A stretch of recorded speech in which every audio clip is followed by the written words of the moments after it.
Hello, and welcome to another exciting episode of Wave the Brush with me, your host, Kris, aka Mini Wargamer Kris, aka The Name Butcher, aka... I've got more AKs. Wave the Brush, the most informative 120 minutes on the internet on the wargaming lifestyle. We'll talk about painting, terrain, conversions, and everything under the sun. We usually delve into a lot of painting talk, as well as a lot of what's under the sun, meaning just, you know, no topic is barred. We'll talk about everything from the weather to movies to, you know, whatever. Life in general. And so if you are a first-time viewer, you can, if you're attending live, you can ask your questions in the comment. I'm live streaming this on Twitch and YouTube at the same time, so I do see both chats. If you you know, some people prefer Twitch, some people prefer YouTube, so I'm on both. And you know, feel free to ask questions. Of course, you can, if you're attending live, you can ask them in the chat, and I will see them. And of course, if you're watching this after the fact, you can always send an email to Kris@miniwargaming.com. It's in the description below. Of course, you can always join me at waythebrush.com, where it'll be kind of a central hub of Way of the Brush goodness, where basically, you know, it'll have live streams, the Discord channel, which has been a lot of fun. Discord's been a lot of fun. You know, and of course, I also have the Monkey Shrine. The Monkey Shrine, basically, I want all the monkeys out there who've purchased Way of the Brush t-shirts. I want you guys to send me pictures of yourselves in your t-shirts so that I can put it in the Monkey Shrine, and that way we can all bask in the glory of monkeyness, and, you know, and just kind of see everybody's monks. I don't know if I have everybody's like names posted.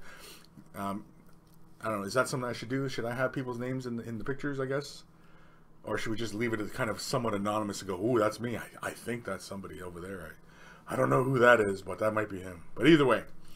So, yeah, the Monkey Shrine. Of course, if you are watching this live and you're asking your questions in the chat and I don't happen to get to your question, the monkeys are more than knowledgeable to answer your question, as well as a lot of them have been longtime viewers, and, you know, they pretty much know how I'll answer a particular question because, you know, either we've asked it so many times, and we'll, you know, and feel free to ask your question. If it feels like something that, you know, it was fairly common and, you know, like, or you're just brand new to this hobby, feel free to ask your questions. This is a nice, safe place. The monkeys aren't going to sit there and go, oh, you idiot, don't you know what that is? Like, no, they're going to help you. Everybody's going to help each other. We're all about helping each other and about enjoying our hobby and, you know, loving life and all that goodness. So awesome. So, monkeys, who's joining us today? I got Anthony B, Shotgun Beers.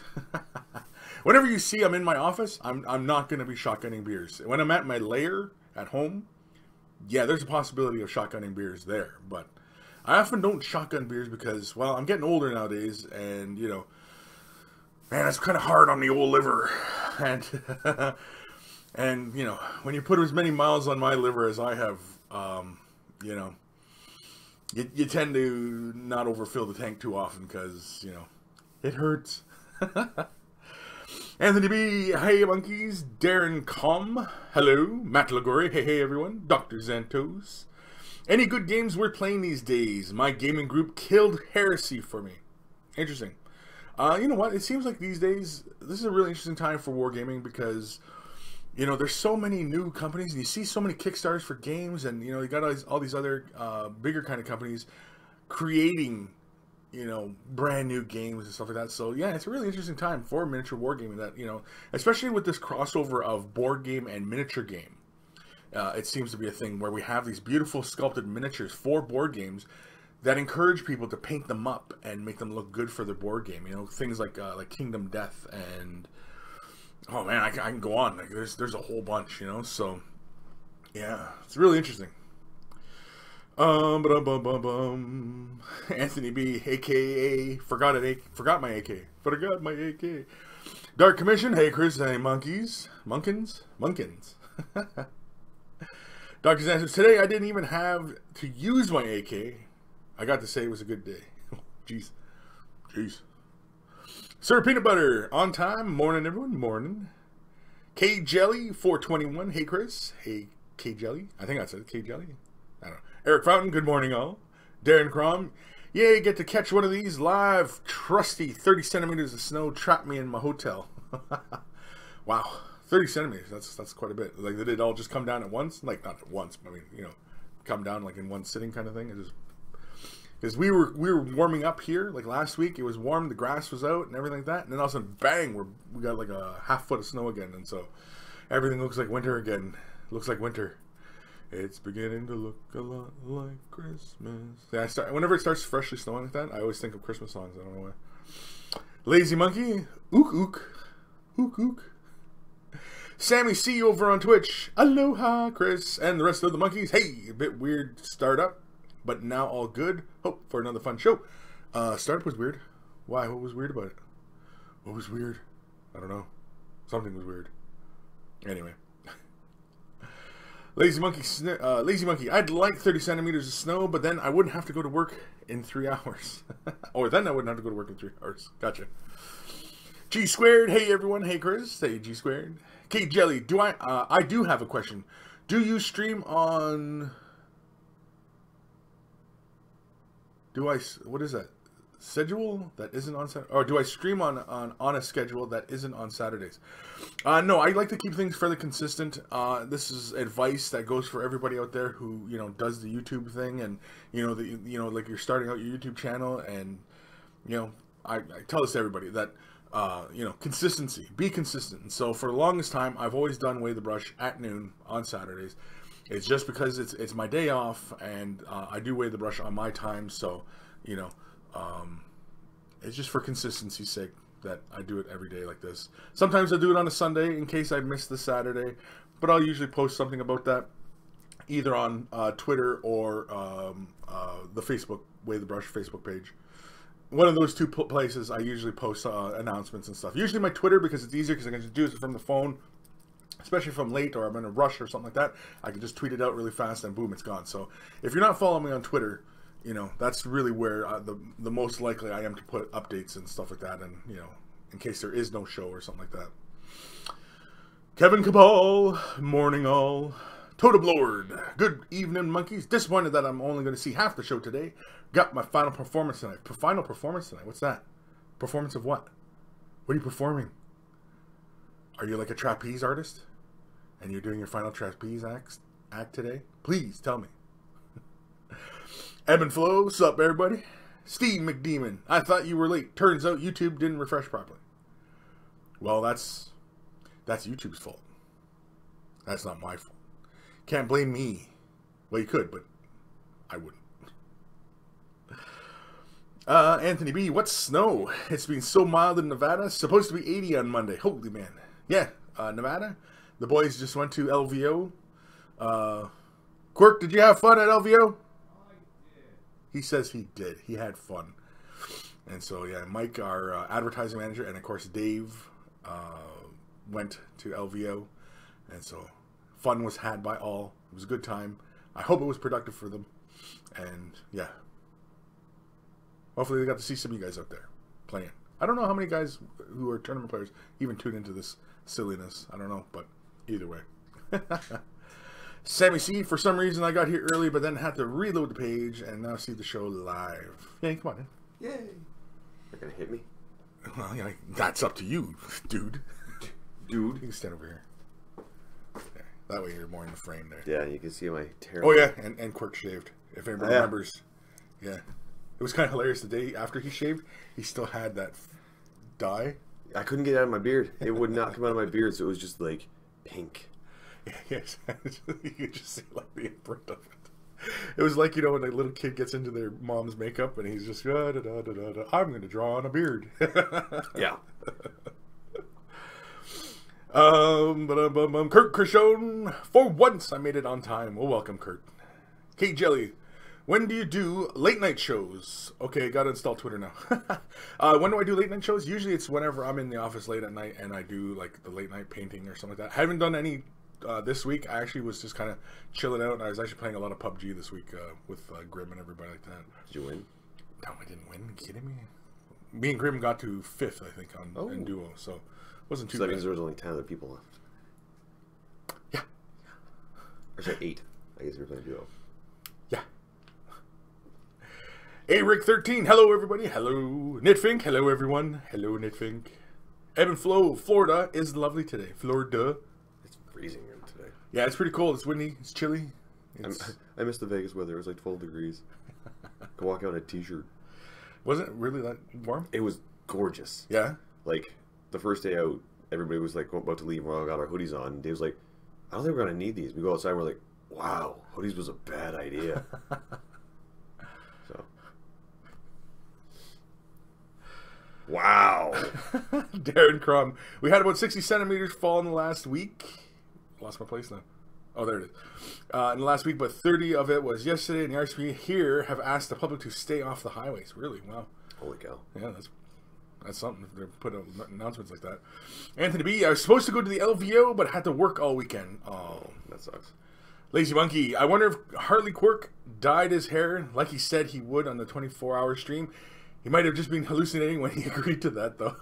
No, I dyed it. Yeah, he dyed it because it's red. But I wanted him to do like rainbow, but he wouldn't do the rainbow. It's like $15 a color. But it's for your fans, man. So I think I'm doing green for Adepticon. Oh yeah, green with like red in it. Why green and red? Orcs. Oh, why orcs? Because you're playing orcs. Because everybody said do orcs. Oh, so okay. I figured that makes sense. that made perfect sense. Totem Lord, yo, Kris, it's the final performance of my youth theater group's production. Got a National Youth Theater audition next week as well, so wish me luck. Well, good luck, Totem Lord. Awesome. Matthew Demi, episode 90, in memorandum of Quirk's testes. Mm-hmm. It's a beard, guys. It'll grow back. But look how much younger he looks. It actually, like the beard, he looks like he's almost getting close to my age. I get ID'd now. Did you? Yeah.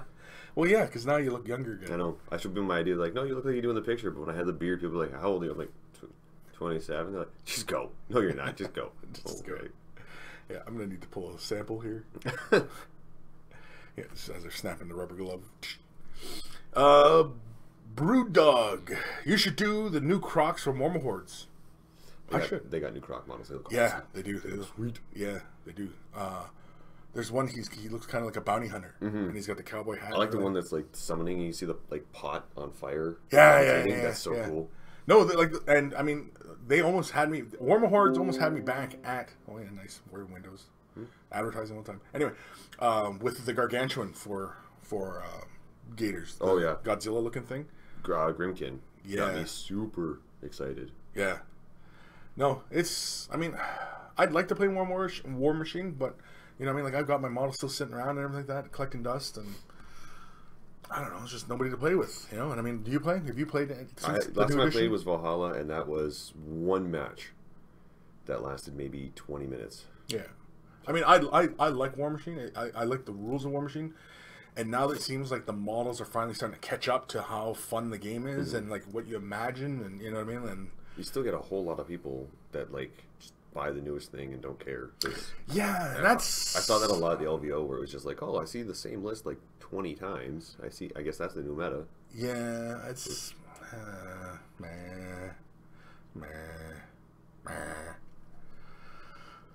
Dark Commission, it sounds like Quirk, but it looks like a toddler.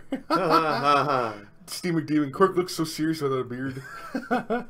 Yeah, you do. Okay, good. No smile. There we go. Look at that. Cereal something anyway. It's the hair. It's the hair. It's the, like, nobody trusts a redhead. Ginger. Ben Ellis, hey guys, hope I haven't missed much. Nope, I don't think so. Not missing anything. If you're a long time viewer of Way the Brush, you're not really missing much. RX13, what are people working on? I'm building a Zangor for 1,000 Suns Codex. Cool. I'm fixing a model I dropped. Yeah, he's fixing a model with some new fandangled. Yes, was it because of that? Yep. Yeah. Okay. I was holding it by the base and I just saw it go like, woo! I'm like, no! And it just went off and landed smack dab on the desk. I'm like, oh. It's an excellent idea, but I mean... Oh, yeah. It's just, I think it's because the bike is too heavy. It's plastic. Well, no, I mean, there's too much of it. I mean, if you were to do it on, like, an LR jet bike, it's a lot lighter. And it doesn't have a weird focal point. Because, like, the focal point on this one is at the back, so it's got a lot of that front weight from the engine. Yeah. So, well, I mean, you got to find the center of gravity, right? But, yeah. I thought I found it, because that's where they actually put the pin. Yeah. Nick Dumont, gotta miss the opening. Rambles need foods. Brood Dog. LVO final was salty AF. Yeah, it was. Why? I'm not sure if I'm allowed to explain it, but I'm going to because it's on your show and I don't care. So the semifinal match, okay. They agreed to help each other kind of play really fast. So they were moving each other's models. Essentially, buddy would be like, "Okay, I want this to go here. Can you measure the distance and move it to like this area?" Okay, sure. And they were moving it back and forth. And it got to the one guy's turn. He's like, "Okay, I'm gonna deep strike this stuff in. Then I'm gonna move this." And buddy's like, "You can't move that. You deep struck. Deep struck is the end of the movement phase. You're done your movement phase." And just full on called him on it. Said you can't move at the end of the movement phase. Can't take it back. No backsies. And because of that, buddy was still like had everything in his deployment zone. Didn't move up. Had nothing arranged to shoot. Like completely screwed him. So that was super salty. Buddy ended up losing that match. And I guess some guy saw what happened and how the guy who got screwed over treated it really like professionally and with courtesy. So he's like, "Dude, I appreciate you taking this and keeping the spirit of the game. I want to set up a donation fund. I'm going to put $5,000 in it for you." So, buddy who lost because he got screwed over by the movement phase. Yeah. He was like, "Okay, well, here's $5,000." So they're gonna send that to a charity. But then in the actual final match, the guy who screwed over the first guy ends up making a mistake, and his opponent's just like, "Yeah, I'm not letting you take that back." He took a bunch. Karma's a bitch. Took a bunch of shining spears, gave them or advanced them like all the way so that they're like an inch and a half away from a bunch of like his HQs. Yeah. Gave them fortune, gave them guide, gave them everything. And then went on to do the rest of his phase. So he did the shooting phase, got on to the assault phase. Like, "Okay, I'm going to charge with them." He's like, "No, you're not." He's like, "Well, I told you what my intent was to charge." He's like, "Yeah, but you didn't spend the stratagem at the right time. You didn't remove the points from your total. So I'm not letting you do it. I'm not letting you get away with that." Oh, man. And Buddy went off for a solid 10 minutes. He was like, "Dude, this is bullshit." He's like, "No, man. I saw you do the same thing to Alex. Karma's a bitch." Yeah. And they were just super salty about that. But the internet absolutely exploded on the Twitch feed, being like, "Yeah, serves you right." And I'm like, "Oh man, so, yeah, it was super, super salty." Damn, yeah. So fair play, fair play. K Jelly 421. What is your Twitter name, Kris? Hello, Quirk. How did you do the LVO? Oh, I went 3 and 3. 3 and 3. Yep. Okay, that's right. And my Twitter, if you go to waythebrush.com, all the links for social medias are all right there.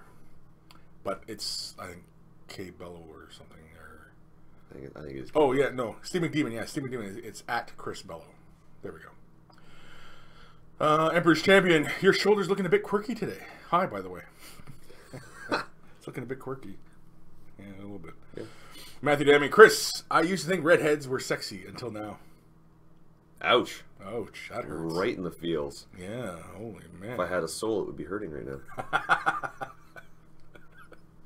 Jerk. Jerk. Sir Peanut Butter. Thoughts on the new Forge World stuff? I like Dorn. Think Valdor looks awful, though. I like Dorn as well. I mean, what can you say about Dorn? I mean... He looks like he's supposed to. Yeah, he's exactly stoic Space Marine. He's just every single model they've come out with so far has some sort of a heroic pose that is very them. Yeah. And Dorn is just standing there super chill. It's like, I like the way the cape was flowing. Yeah. I like how he's got a bit of a hairdo and. No, that's perfect. That is Dorn. They nailed it. Yeah, I like the model. He looks really cool. Valdor, I don't know which one's Valdor. I don't remember. I've probably seen it. I just don't remember. Yeah. Anyway, John J. Hey, you people. Hey, you, John J. Barris P. Enjoyed the times, Quirk. When I cut off my beard for general maintenance, I just look like a guy who's just trying to look young. Yeah. Sofa Bear, also hey. Sofa Bear, you're supposed to email me. I've messaged you like 3 times. I gotta send you your army, dude. I don't know where to send it. Yeah, because Sofa Bear won the big prize, right? Yeah. Yeah. Yeah, I've messaged him like 3 times, like, dude, what's your address? And he hasn't gotten back to us, so. I don't know, he probably messaged the Mini War Gaming YouTube channel. Oh. And I don't have access to that, so. Yeah, send it, do you have the at Quirk? Quirk at Mini Wargaming. Quirk at Mini Wargaming? Yeah, send it to Quirk at miniwargaming.com. Yeah. I mean, it's sitting on my desk, dude. I want to send it to you. Yeah, like, what the hell? I mean, as soon as I give something away, these guys are right away sending me their stuff. And I was like, come on, give me my prize, man. I had like 3 people do that. I was like, okay, here you go. Like, Aaron, that's the stuff. And I'm like, Soul Bear, I saw a message being like, I really would like my arm. I was like, dude, I need your address. Yeah. Dude. Dark Commission.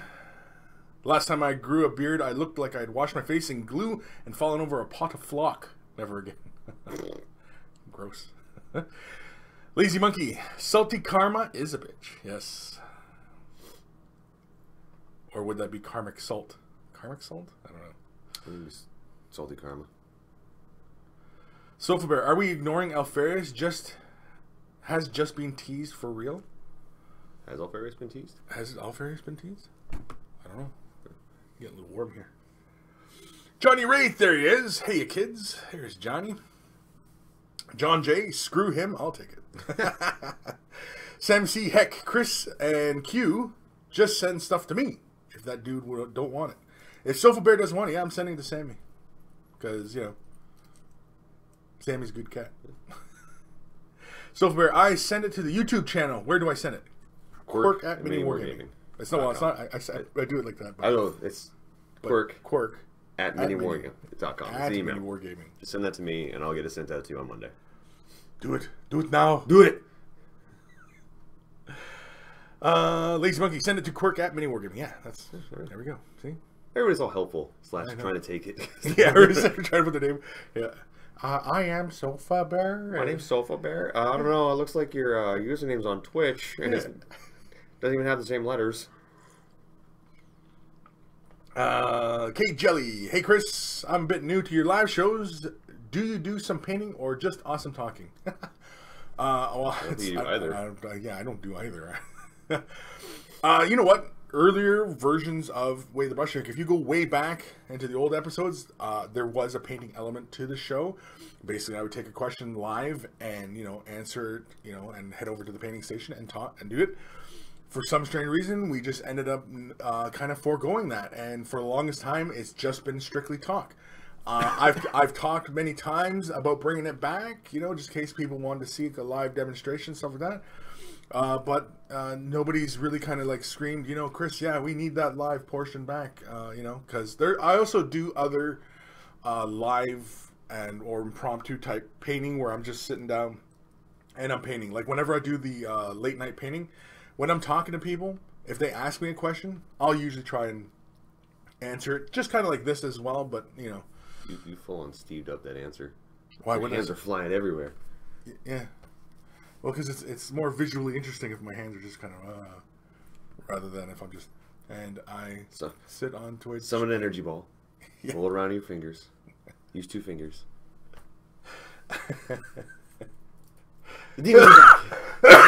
Excuse me.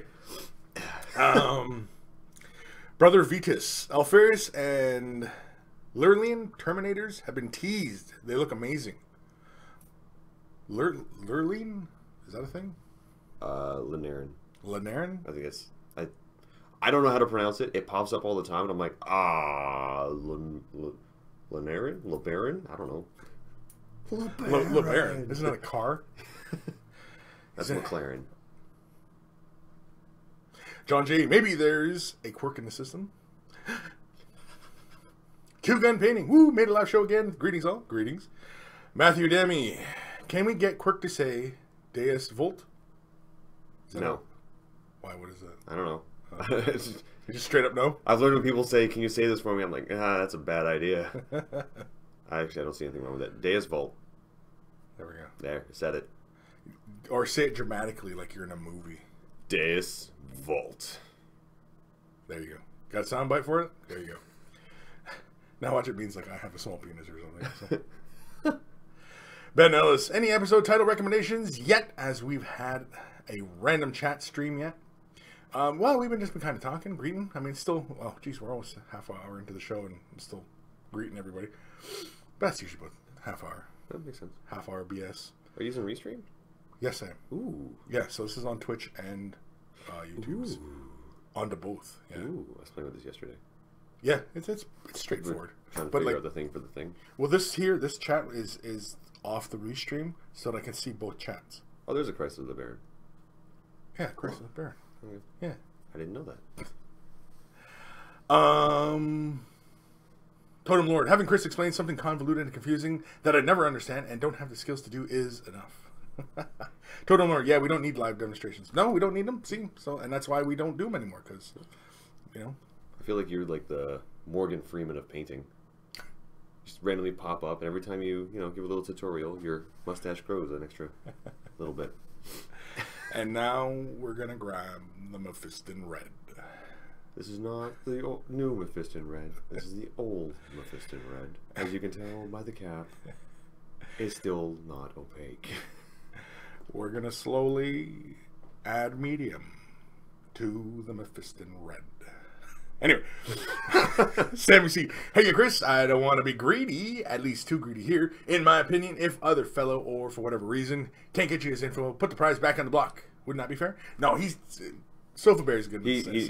I'm pretty sure I can hear my phone vibrating right now because he's emailed me. So it's on vibrate. It's on vibrate.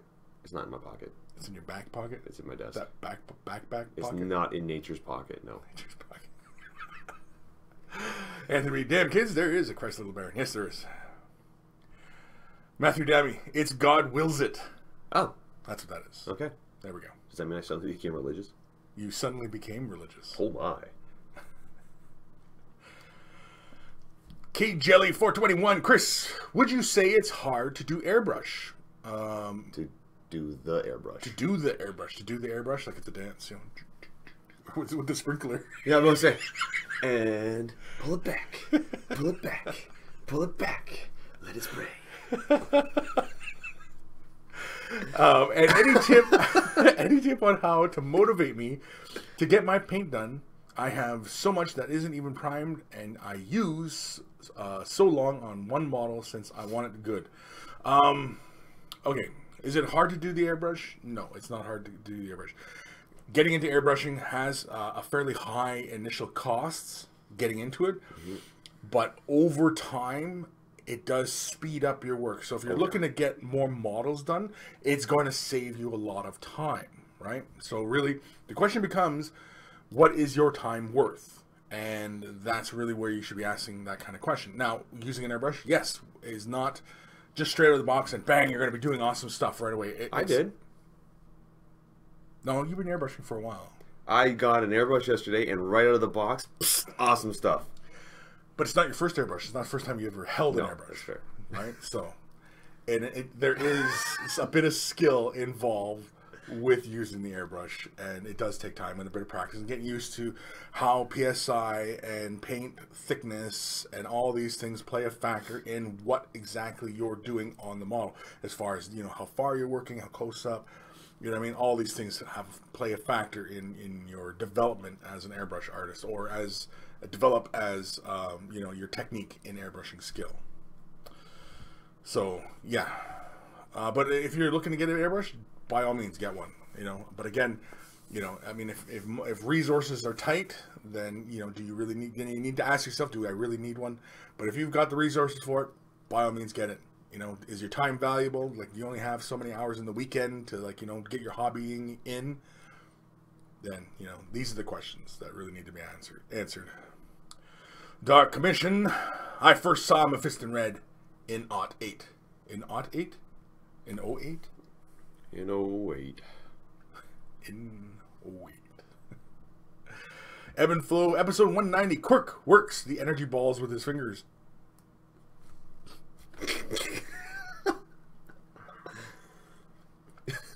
Gently. Caressingly. No, don't scare it. Don't scare it. Yeah, don't Work scare it gently. Yeah. Make sure your hands are warm. Yep. Yeah. There we go. There we go. Nice and gentle. Keep them smooth. Bears P. If you were a crusader in the first crusade, that's what your pope would have urged you to shout as you were killing people. Ah. That's where the phrase came from, if he recalls. Ah. Ah. Ah. Ah. See, I just yell, out demon. Out demon. Steve McDemon, remind me to make Quirk doing an airbrush into a GIF after the show. Oh, jeez.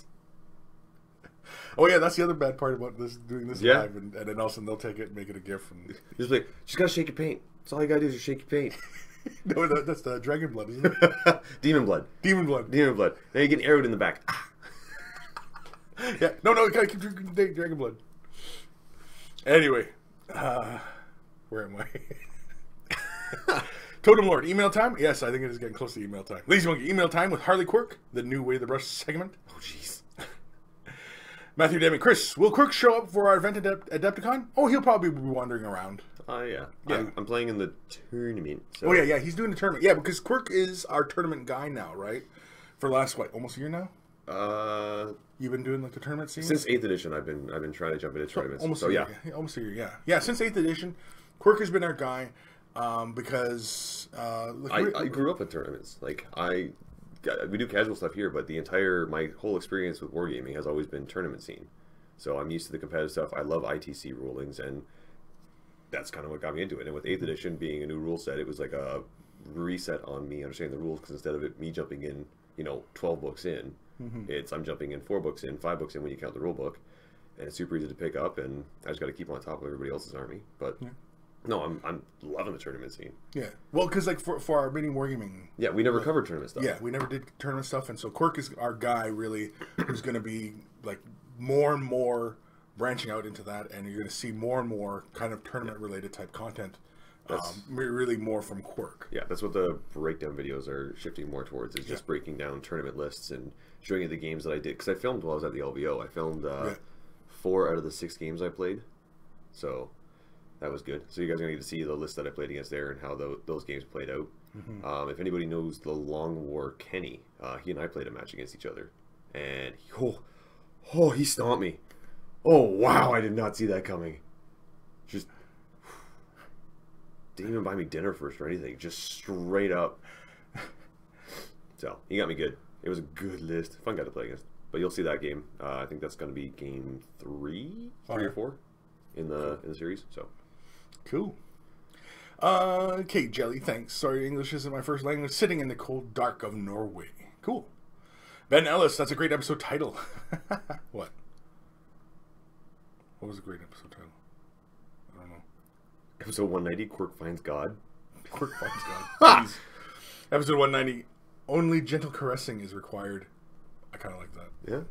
I kind of like that. That's pretty good. Only gentle caressing is required. That's a good one. You know what? That's really the show in a nutshell. Yep. And,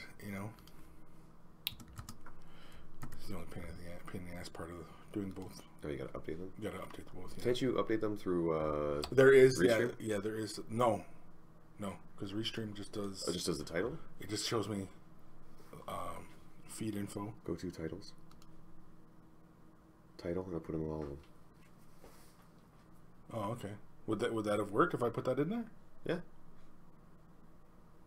Interesting. I'm not doing it now. No, you already did it, but I'm saying that's okay. the easy way. I know. I didn't know that one. I was playing with it yesterday. Oh yeah. Yeah. Okay. Cool. I was learning. Oh, there we go. Okay. So back to where we are. Matthew Dami also been cleaning Essex Crusaders for the last 3 hours. Oof. Thomas Wilson. Hello. Well, hello, Thomas. Totem Lord. The Quirkaments must begin. That sounds horrible. The Quirkaments. Nope. Quirkaments.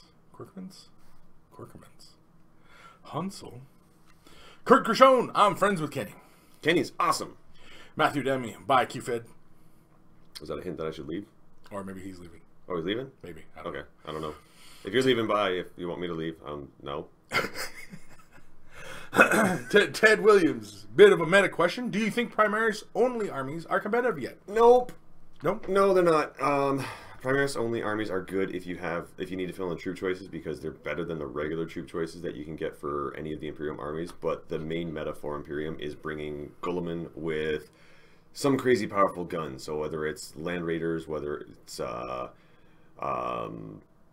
anything last gun related, so Devastator squads, Centurions, things like that. That's kind of where the meta's heading with Imperium stuff. And for a little while there, until they made it so that flyers aren't treated as being on the battlefield, it was Guilliman running around with 2 or 3 Storm Ravens, and those were just annoying. Yeah. But a full Primaris army on its own is not that viable, because they don't have the hitting power they need. and they don't have any crazy tricks to get them. Like they're a like jack of all trades, master of none. So as soon as they go up against any spam in one direction army, they're done. So, but they make really good fillers in your army when you're lacking something. So if you want troops that are really really good with 2 wounds, put them in there. What about like going like max aggressors or something? Like all flamers. I was gonna say you go all flamers, but the thing is, as soon as you go up against a long range army, you're done because they. But can they strike in and stuff? Then you got nothing to buff them. They're standing by themselves. Yeah. So. Yeah. Either way. So yeah. To answer your question, not really.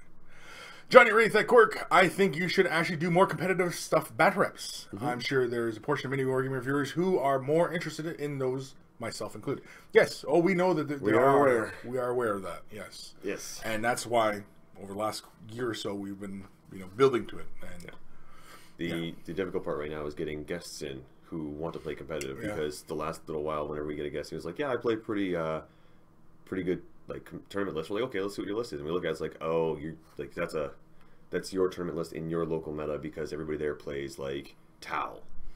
Right. So it's not going to help you out too much against like every other army. Or we get people who are just like, one of the things that we always notice that when somebody comes in, it's like, "No, I know the rules inside out and backwards." It's like, no, you don't. I did that the first time I came in. I was like, no, you don't know the rules. But when you get somebody in who's just like, I'm fairly comfortable with my rules. Like I'm sure I'll make mistakes. Hopefully you guys figure it out. We're like, okay, sure. And usually those are the people that are the best. Yeah. But when somebody comes in super confident, like, I read everything, I memorized all my rules. Like, okay. Yeah, I remember a couple kids like that. Yeah, it's like, no, you're missing like half the rule book. You're making up rules now. Ted Williams, maximum quirkage. Maximum quirkage. Quirkage. The game subs up. Wow. Sup, monkeys. Quirks here. Does that mean 24 grams? Oh. Oh, 24-hour show. 24 grams. Why? What'd you hear? What? What are you talking about? I think I hear my phone ringing. Oh, look at the time. Sir Peanut Butter, have 2 rapiers, a Leviathan, and Achilles to clean and assemble. Where to begin? 2 rapiers. Yeah. If you want something super fun to get you in the mood to go, do the Leviathan, because that's a lot of smooth edges. Yeah. So that's always fun. There you go. Clayton Tate, the quirk has stopped lurking and now he's working. Yeah. What? I started off as being like, that sounds like a really good compliment. Wait a second. Wait. Zype Shifty. XD. Alright. The game, new phone, fat fingers equals typos. You know all about that. I do. Yeah. Oh, yeah. I gotta have my keyboard zoomed in so it's the whole screen so I don't even see what I'm typing. I just like, I hope I'm hitting the right letters. Yeah, oh, yeah. So many times Kris tells me to duck myself. Duck yourself. What? To go duck myself. Oh! Yeah, well, all the time. Everybody. That's everybody around here. Ted Williams, thanks. Yeah, that's what I thought, but now I have an excuse to buy custodes. Awesome. Darren Crom. Custodes are so good. At Quirk, is there a place for a 9th Company Marine Army in competitive? Yeah. It would have to be like a small detachment in your army, but yeah, you could definitely do it. It wouldn't be it's on its own. Jeepers. Whoa, that is really bright. Yeah. Oh. Turtle speed, like 2 Ludas. That joke never dies. Random mob, competitive against people without every model they want. Well, whenever people come in, they're more than welcome to use any of the models that we have here. Yeah, we openly tell them that when they come in. It's like, if you have a list that you want to play but you don't have the models for, we most likely have it. But there's been a couple times that I want to build a tournament list. I'm like, we don't even have the models for this. So then I go and buy 180 brimstones and then try to sell them to Matt. Thomas Wilson, hey guys, are you going to be playing anything at Adepticon? Well, we're doing Way of the Brush gathering the Thursday night. Matthew Dammy's our host. Is it Thursday or Wednesday? I thought it was Wednesday when we get in. No, I think it's Thursday. I think it's the Thursday night. Crap. I don't have it up here. Really? Your voice channel's called Bullying Quirk? Yeah, you should stay on Discord more often, dude. You get totally dissed on Discord all the time. Diamond G's canker. All right. You got a canker? No. Just bad case of. Never mind. Cake Jelly. I think he super chatted that. Yes, he did. Yeah.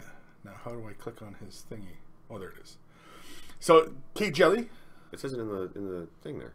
I know, but I couldn't read it. The font was too damn big, or like too colorful. Calm down, bright old man. green. I know it was bright. Calm down, old man. Bright green and white. How the hell you like? If I was colorblind, I wouldn't even know what that was. It would just be a big. And you're paint professionally. Yeah. It's okay. I talk professionally. I'm not good at that either. Cake Jelly says, "Gotta go. Hopefully, you guys are awesome. Have an awesome time, and I'll catch you when it goes up on YouTube. Awesome. Well, it's all going to be on both. It'll be on Twitch and YouTube, but it'll stay on YouTube longer. Twitch doesn't seem to keep things for very long, and so."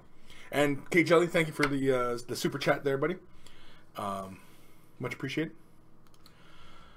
Where are we? Bradley McDuff, howdy, Wargamer Kris, howdy. Random Mob, I have 32 Gene Steals to prime and paint. Holy man, that's a lot. Can't paint and build along today. Broke my arm. Oh, jeez. Well, hopefully you're feeling better, dude. Turtle Speed EUW. I had to ask. He had to ask. Ask what? I don't know. Something about the thingy. Something about the what? Scroll down. Scroll down, man. No, that's the pain in the ass of using that is that it won't let you scroll down. Scroll down, man. Oh, like the two Wound Ludas. That's what I was talking about. Yes. It's never going away. I'm a living joke. Everybody just makes fun of me. Bradley McDuff. I'm just relaxing and watching. He's watching. Ooh. Diamond G's cancer dick. I don't know what that is. Viral Brill? I don't know. Small phone fat fingers? I don't know. Small phone fat fingers, I guess. Zal knows. Whoops. Totem Lord. I think I have over 600 pound worth of model Warhammer. Otherwise, I think it'll be 10 years. I'll be 10 years older by the time I finish. Whoops. I may have an addiction. You might. Unpainted, unconstructed. Yeah, that's what I kind of figured. 600 pounds worth. That's what, 1,200 Canadian almost. A little less. It's a little shy. 1,000. Yeah. About $1,000 worth of stuff. That's a lot of stuff, actually. Yeah. But it wouldn't be much if it was Forge World stuff. That'd be like a couple kits. Maybe one kit. Congratulations, you bought a flyer. Alrighty. So, I think we're all caught up in comments. We are at, holy crap, it's already 1:45. Alright, you do the thing. You want to read an email? Alright, I'll read an email. Okay, let's read an email. Alrighty. Let's hit this bingo.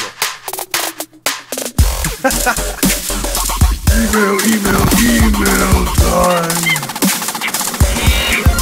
Email time. That's awesome.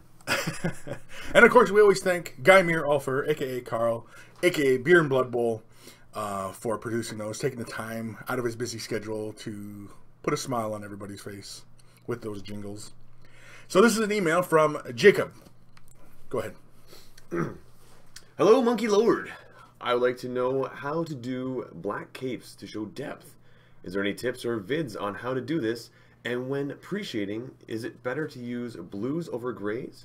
If so, which blues you use? Here's a model that I'm currently working on to show how the black has wiped out the pre-shading. Okay. So, let's have a look here. Ooh. Yeah, he's doing that Alferi. I like that. The metallic blue, like Alpha Legion. Oh, the thing that I did? Yeah, like that. He's got a whole bunch like that. They're just awesome as hell. Sweet. And he did the right colors. He used the plasma fluid, not blue. Oh, yeah. Yeah. I didn't use plasma fluid. I used just blue. Oh, did you? Okay. Yeah, because I thought the plasma fluid wouldn't take very well. Yeah. I messed up. I done goofed. So here's his chaplain. Very, very cool. Love the color scheme. Mm-hmm. And he's saying the black didn't take. Now what? Oh, okay. Oh. Okay. So he was doing appreciate. Now, I don't know if you're doing an airbrush because that looks like it's dry brushed on. It is challenging to dry brush a pre-shading effect. You may as well, like, really, if when you're going to do the pre-shading, it's actually better to do it by airbrush or by spray can, where you're laying the color primers down and then you're just giving a light dusting on top of the model. That's what the easiest way to do it.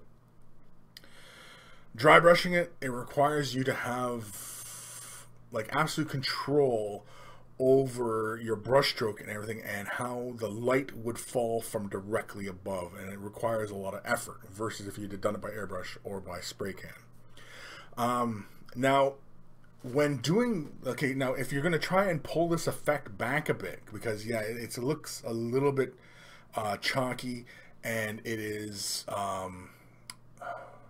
it looks a little bit like the missteps here. The edges are really hard. It looks like the brush got away from them. Yeah. So here's what I would recommend, and I found this to be fairly effective, and I showed this recently in a video, one of my late night paint nights, where I was playing with Artist Ink, and I took the Artist Ink and with a little bit of Flow Aid from Liquitex, and added them together, made a slight dark wash out of it. And what it ended up happening is you can create slight transitions to just push these colors back. And when dealing with black, you really don't want to push your transitions too far. Now, for some of these bigger highlights along the edges here, you probably want to push, like, okay, leave it like a little bit light on top here, reshade the recesses, push a bit of darker color here, but then have it fade back out brighter here, and so it's darker down here and gets brighter down here. I would have this remain dark. I would have this have a slight transition, and then have a slight transition getting brighter down here. But otherwise, yeah, you may want to try that. Now, if you don't want to bother going that whole route with getting an ink and making a glaze essentially out of it, because really that's what's going to save the day here. Because I mean, you can save all this highlighting with just simply using inks, and you can use Nuln Oil to the same effect. But I find with Nuln Oil, when it dries, it has almost like a brown sheen to it, and I'm not crazy about that. Whereas black ink stays nice and black, and it has almost a slight gloss, but you can always matte that afterwards. And so yeah, I would recommend using an ink and just re-pushing back these transitions. It requires a bit of glazing. It requires a bit of bit of control, like reestablishing these recesses and such. I would have it remain a little bit brighter here, but it also, you can lay it, like if you thin it out, you can lay it right on top of everything, and it'll just bring everything back down a bit. Just like the shade washes, just like Nuln Oil will do for you. But I find that using the ink, just because of the pigment and it just seems a little bit thinner, that it worked really well in this kind of capacity versus Nuln Oil. But you could use Nuln Oil in the same regards and just hit this with Nuln Oil and just use repeated layerings of Nuln Oil just in specific areas to keep pushing the color downwards again. Because yeah, you do want to preserve that black in there. So hopefully, Jacob, that answers your question. Hopefully that helps. And of course, if you do give that a try, send me pictures of your efforts, and let me know how that worked out for you, because I'm curious, because I've had that similar kind of effect happen to me. And whenever I've dry brushed something, rather than add more layers of paint and exacerbate how much paint I'm building up on the surface, use an ink or something like that and push those colors back downwards. And so, yeah. So hopefully, Jacob, that helps. What do you think? What would you do in that? I probably would. I'm lazy, so I probably would have just Nuln Oiled it, and then gone back in with probably a Nuln Oil and probably Dawnstone Gray. Mix those two together and use those to kind of fill in that mid area where it's still really dark and not quite as light as the side there. So So I would have gone in. Yeah, there you go. So I would have gone in and just Nuln Oil the entire thing just to drop it down. And then I would have grabbed a Nuln Oil and a Dawnstone, or some sort of a medium gray, mix those together to get a nice darker gray, and then just kind of re-establish some of these whiter areas, but let the Nuln Oil kind of bring down all this white to a very dark gray. Yeah, because you don't want to throw another whole layer of black on there, because you're just going to throw too much paint on that. And, yeah. But again, I'm a little bit of a lazy painter, so yeah, because I mean, like, if you start throwing too much paint on there, it will become very noticeable. The details will become very soft, because I mean, like, you got here, like, all these details, like, they're nice and crisp and sharp, and you know what I mean, like, that's only like a couple layers of color on there, and you know what I mean, like, Yeah, you don't want to ruin that effect. Like, so, yeah, I think inks are probably going to be your best friend in that regards. Well, Okay, you taking off? I'm gonna go back to work. Okay. I got LVO stuff to film. Oh yeah. And edit. And edit? Yeah, you got it. Are you editing it all? Yeah, I'm editing it all. Oh. I know what I filmed. It's easier for me to edit. Yeah, true enough. True enough. Okay, well, see you later, dude. You want to see my destroyed jet bike? Yeah, let's see your bring your jet bike. Show everybody your work. Quirk has been getting really good at his painting. He's been, and working quite fast. He's probably a faster painter than I am because, I mean, everybody knows I'm infamously slow at painting, but everybody around me, like Steve's a fast painter. Quirky's really, really fast. Lee is a really fast painter, and, so, yeah.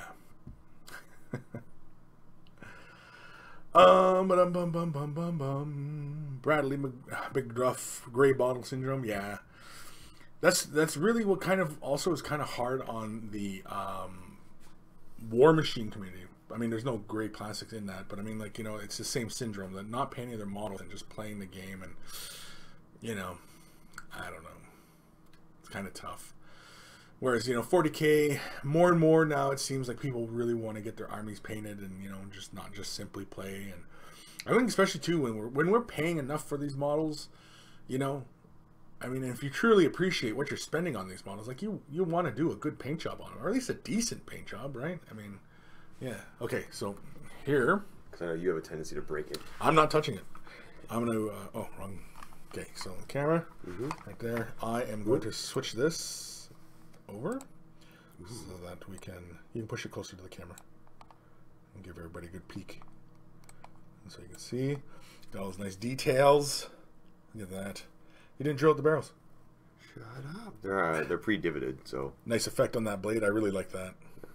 Give him the blade. Yeah. Yeah, look at that. You got a bit of lightning on there. I like it. It's nice and subtle. Like I like how you just went with just a little bit up the blade. Yep. Oh, you even did a glow on the engine? Yep. Cool. I got a new airbrush, man. I'm gonna play with it. Where's the focus point? There we go. It's much closer, I think. Oop. Yeah. Oh, there we go. Yeah. So this can do pretty good. Like wow. macro, yeah. Oh yeah, I'll use it for the. Oh yeah. Yeah. So that's Quirk's new. Are these things out yet? They came out today. Yeah, they came out today. Right? Yeah, I've been painting them today. So here's the thing I really like though is this base. Oh yeah. Yeah, cheers. Oh, yeah. I would say the base is too big for me to use that focus. So, I think it's Magnet Dude or something like that. I don't know. You tell me. You met him. I didn't meet him, but the magnets are actually ball bearing, so they can like pivot. I'm not going to pivot too much because he's very heavy in areas, but you can move them around on the base, give them different angles. But I like this for travel purposes. Yeah. And it comes right off? That comes off there. So you have this, and then... oh, look at that. It's magic. Magic. The magic of magnets. Magical magnets? Magical magnets. So... Now we just got to figure out how to make them so they don't topple over. Yeah, because I dropped them already. Yeah, because give them a slight shimmer. And oh, I'm doing it. I'm doing a slight shimmy. Yeah. Yeah.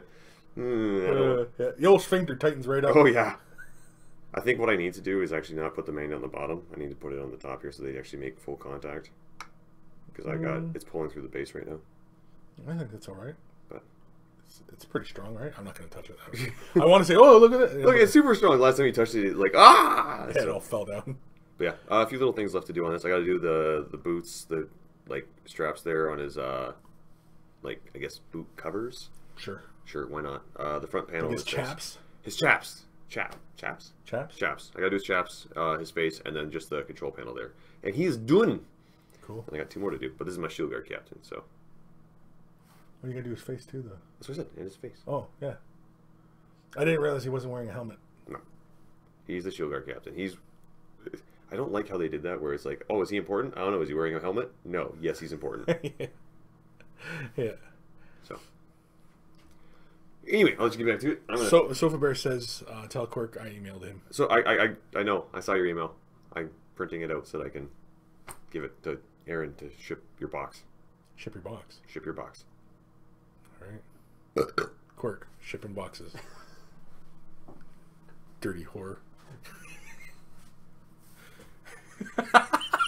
They named a sushi roll after me, sir.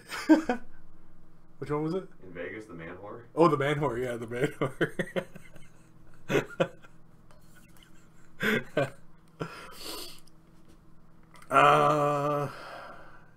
People like your bike. Very cool. Ethan R. Yeah, they like your bike.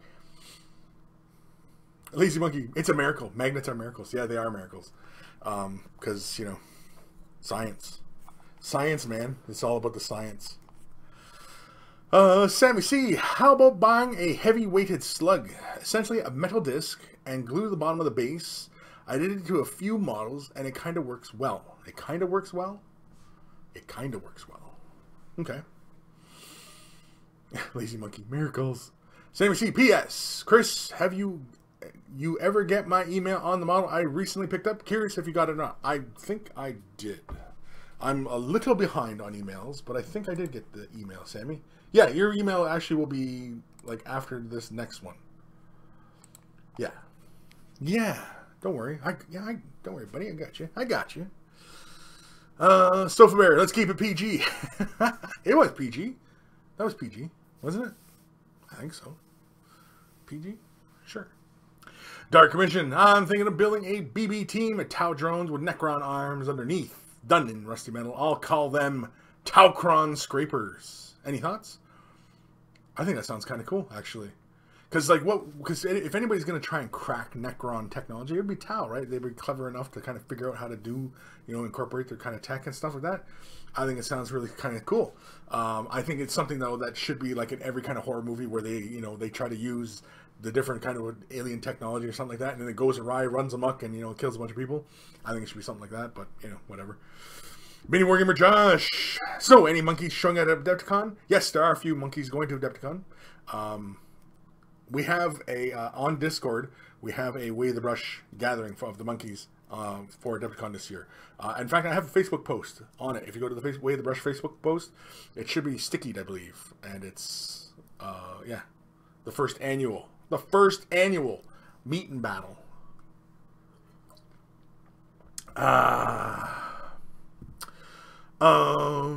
Avid Medar at Kris. Hey man, did you get a chance to play around with Spastic Color Shift yet?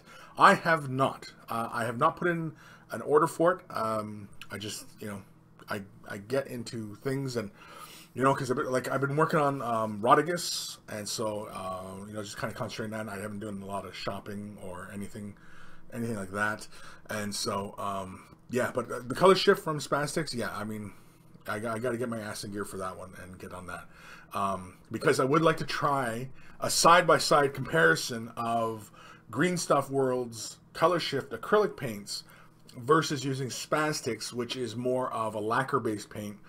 Now, I already know that the lacquer-based paint is going to be stronger and give a much better finish, but I'd like to compare the two and see what kind of, results, like what you can get, because when one costs significantly less and the other one, will give you a much richer result. Also, one, you really need an airbrush, whereas the other one, you can use both, and so, again, a compare and contrast kind of thing. Ethan R. Chris, are you excited to paint the squat? Paint the squat.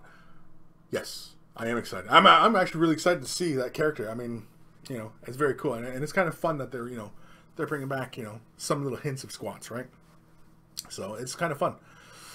Sammy C, cool beans. Just want to make sure you got it now. I'm not sure if I want you to look at it after all those amazing models and paint jobs. Yikes. Totem Lord only got 10 minutes left to watch. Chris, could you also check how far off my email is? You're not very far, actually. I was a little bit behind. I will probably get to it today, actually, in this show. So if you are taking off, come back, watch the show, because, it'll most likely be on this show that I'll read your email. Sofa Bear, will Mini Wargaming Studios be offering in a Rogel Dorn model? Be ordering in a Rogel Dorn model. Mini Wargaming Josh has a Rogel Dorn coming in, yeah. Great Death Angel, hey y'all, man, seeing that bike reminds me that I have too many custodes to work on. 150 Legionnaires, holy crap. Why would you need so many? And so on of models that need to get done. Still working on the color scheme. What Legion? Don't know. Good grief. Thomas Wilson.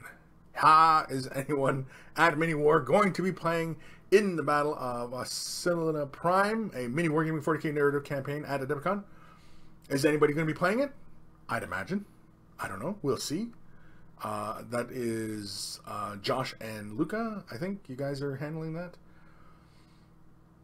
Josh says, probably not playing, busy running the event, but who knows? Yeah.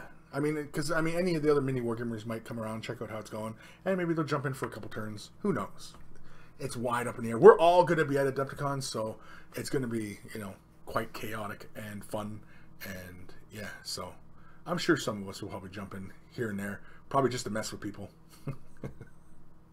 At least I know I will be. I'll just jump in and just mess with people and just, completely put the kibosh on whatever battle plan you had. Sammy C, can you use a lacquer paint through an airbrush? Or yes, but thin it down?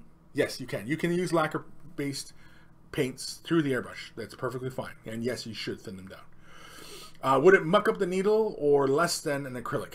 If you leave the paint, if you don't clean your brush, if you don't take care of your brush, take care of your brush. If you don't take care of your brush, yeah, the paint will. It's not. It's more of a pain in the arse to clean than acrylic. Acrylic's pretty easy because you can just flush it with alcohol and it's gone. Versus lacquer base, where you got to come in with lacquer thinners and acetone to break up that paint. But it's fine. You can do it, and even if you left the brush gunked up and dried up and stuff like that, in theory you should probably get kicked in the pants. But you still can clean it and flush it, and So yeah, because airbrush for the longest time, mostly people were using lacquer based paints anyway in these things. So the miniature painting world really wasn't using these until probably like the mid 90s, that it was becoming more and more prevalent that more and more miniature painters were using airbrushes to do miniature painting. That was mostly the domain of like the scale modelers. The scale modelers have been using airbrushes and lacquers, and like they've been using this stuff forever, right? Yuri Rovira, hi all, hi. Totem Lord, okie dokie, thank Chris. I think I'll get away while watching the stream backstage. Sammy C, seems like it's working with oils. Lacquer based, sure, but it has a faster drying time than oils, right? Oils will take a while to dry. You could also use oils through your airbrush as well. Again, just thin it out, and it'll work. You can pretty much put any paint through an airbrush. I don't think there's anything you couldn't put through an airbrush. Just as long as you cleaned it. As long as you thinned it, and as long as you cleaned it. And you had the proper agents to clean the brush with as well. Sofa Bear, well, I'm off for now. Thanks, guys, for the help with the emails. Have fun. Yeah, later, Sammy Sofa Bear. And enjoy your prize once you eventually get it, because it's been sitting here for, what, 2 weeks almost? So, if I didn't get my prize, I'd be like, dudes, like, where's my prize? And I'd be writing emails, writing my congressman, and, all that kind of stuff. It's email time, kids. It's email time. Headphones. Headphones. Email time. It's email time. This is another one from Jacob. He sent them, but I think I had missed one of his. I think I missed that earlier one last week, and I think that's why we're back to back with Jacob's today. But anyway, hello, Monkey Lord. There are two things I would like to know how to do on the current project. One, how would you do Dynat's tattoo on the side of his face? Is there any vids on this? Two, how would you do a 2-day growth on Space Marines? Thank you again. Keep up the good work.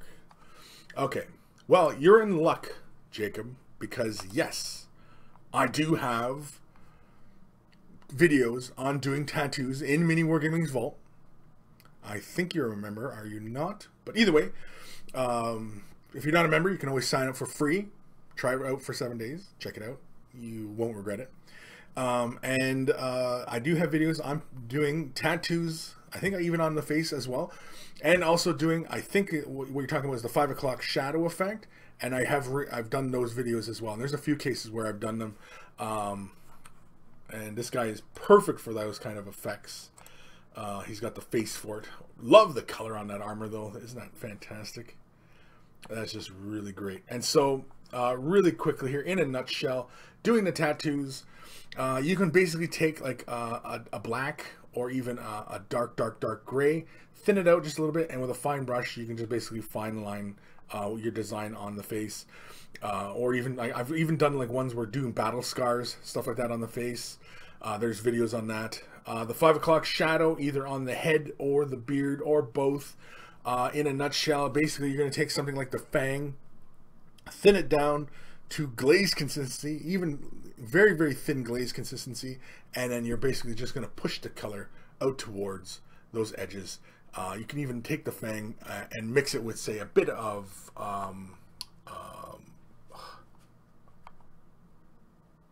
flesh, whatever your flesh tone is, and then use that as well. Of course, I also shown how to do lighter hair, or what would look like lighter hair and darker hair, and I have videos on all those. So to answer your question, Jacob, yes, there are videos in the vault on doing the face tattoos, even face scars, and also growth. So if you want to do 5 o'clock shadow on the face or on the hair or both, there are videos. And I have two, like one for doing darker 5 o'clock shadow and one for doing lighter 5 o'clock shadow. So like imagine that his hair is, you know, a light brown or anything like that. But yeah, so definitely I do have videos on those. So hopefully you are a member, and I think you are. I do believe you are. So just give those a quick look. Just type them into the search at the top of the page, and you should be able to find those. Really quickly here, let's go to our other email, and this is from our buddy Sammy C. Dear Kris, hi. Been too long, but I finally back into the game and wanted to upload some pics of the models I've been working on. The pics show the overall project so far, about 13 Kris models that I told a buddy I'd paint for him. Well, now that it has been a year and a half since I assembled and primed, yeah, I think it's time to start finishing things. But you can't rush these things, right? No, you can't rush them. So I'm now trying to send a bunch of pics on what's done to this point. The first pic will show the overall model group. The pics will show the first ones I'm trying to tackle right now. One of 2 Kris Leviathans. I did my priming long ago and tried to do a 2-tone effect, thinking that maybe I could use when I build up the paint base and final colors. Didn't go as planned on the first model, but I'll continue. Then I tried to do some subtle highlighting on the model. I think it looked okay, but it needs more, I guess. I did my base colors, then some detail painting with the metal colors. I tried a blue wash at first, but didn't think it popped the model details enough, so I went back with a black wash, which did work a bit better. After the washes, then I tried to touch up the noted mistakes and attempted to highlight other areas as well. Again, one noted area on the model which I'm frustrated with is the topmost shell. I tried to show a streak highlight, but thinking on it now, it just isn't looking right. I think I should do or redo that and show a more point highlight, like a reflection from a directed light source, but not really sure how I should do that. Maybe you have a comment or two on that. Well, here it goes. Hope you like what and where I am so far and can provide additional comments, criticisms, etc. You and the rest of the monkey crew, I'm looking for any input and hoping to God this doesn't bore everyone to death. Thanks, Sammy C. 00 overall project to do. So let's have a look at Sammy's project here, and look at that. So we got a bunch of Kris duders. This is basically just after, I guess, the priming and such, the 2-tone. Little Leviathans. Very interesting. Oh, okay, I see. So you laid the green down and you hit it from the top with the blue, right? Looks like it's off to one side. Where versus like if it was a top down. Because you'll see like the blue on one side and green on the other. Now, mind you, if you were doing like something where there's a light source, there's a green light source, so like over this side, and it's casting green light that way, that'd be kind of interesting. Ooh, look at that. I like the green. I like the color. The armor and everything. Yeah, that's pretty cool. Very, very interesting. Looks like you come back and sprayed it again. Hard to say. Base coat, though, looks nice and smooth. For the most part.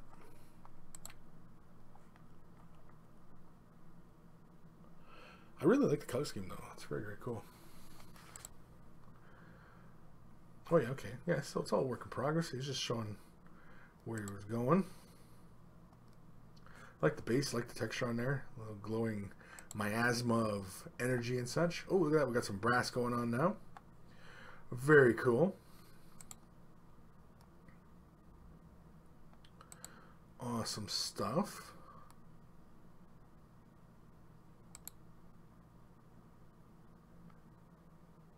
I like the paint handle you're using. Awesome stuff. It's a nice painting handle. I like the highlighting. I can see the highlighting along the edges here. Looks cool.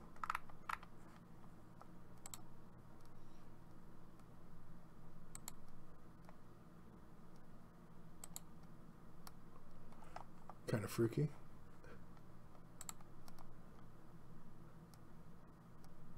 I like it. I can't remember exactly what was the difficulty you were having.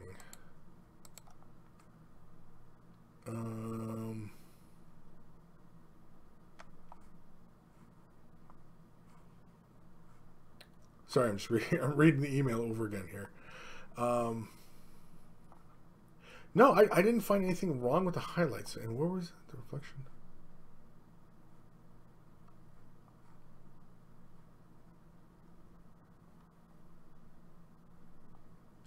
No, I didn't find anything wrong with anything. Like nothing jumped out at me saying, you know, oh no, Sammy, that's not how you go about that. Oh man, there was. Oh, I got you. You even had comments between the things here. Oops. Oh, there was an end to the damn email. Holy man, Sammy, killing me, buddy. Okay, well, I hope that didn't bore the absolute crap out of y'all. Hope you have some thoughts on what I've done so far. I know that I have to finish up the base on the model, looking to do it like a Kris swamp, so got to add some vegetation, etc. And like I said, I might retry to highlight on top of the model. Then I think it's done. After that, I like to hit it with at least 2 coats of matte lacquer varnish finish. Try to protect the model, the painting, and give it a bit of durability. Any thoughts to do that or other? Thanks, Kris and the Monkey Crew that might still be watching. Yours sincerely, Sammy C. And so, yeah, let me go back to this last couple pictures here. And so, now when you're talking like your streak highlighting, you're talking about like an edge highlight, right? And I mean, I don't see anything wrong with the edge highlight. I mean, like, you know, if it's something that you don't have a lot of practice at, you know, it is evident. But I mean, the more you get better at it, like the more you do it, the better you will get at it. And I mean, if you've not painted in a while, or you know, you're relatively new, I mean, these are excellent results. I mean, these are just fine. I mean, they're actually quite small highlights, which is good. You're exhibiting a lot of control here in these regards. As far as the style is concerned and using these highlights, I don't think there's anything wrong with it. Did you end up using your pre-shade? Was it necessary to do that? I don't think so. You could have got to this point without it. You could have simply primed this model a dark blue, black, whatever, and got to this point without the pre-shade. I don't think it was entirely necessary. Otherwise, yeah, I dig the color scheme. The color scheme is really, really cool. I like that dark kind of off blue like that with the green energy and stuff. And I like it in the swamp base. It's really cool. With the armor and such. No, I don't have anything other than just make sure you're working with your paints nice and thin. I don't think you necessarily had to do a pre-shade on the model to get to that point. I think you could have just primed it, given a light prime of light gray or black, or even a light blue. I would have, personally, I would probably have gone light gray, done everything by hand, you know, especially if I was doing it all by hand. If you have an airbrush, then, you know, obviously you can get through some steps a little bit quicker. But otherwise, no, I mean, your highlighting looked fine. It was an edge highlight. You were following the outer edges. Some of the high points and stuff like that where you're creating that streak. That is the beginning of doing that kind of look where, you know, it is a slick surface and you have those really abrupt highlights. That is necessary to achieve that particular effect.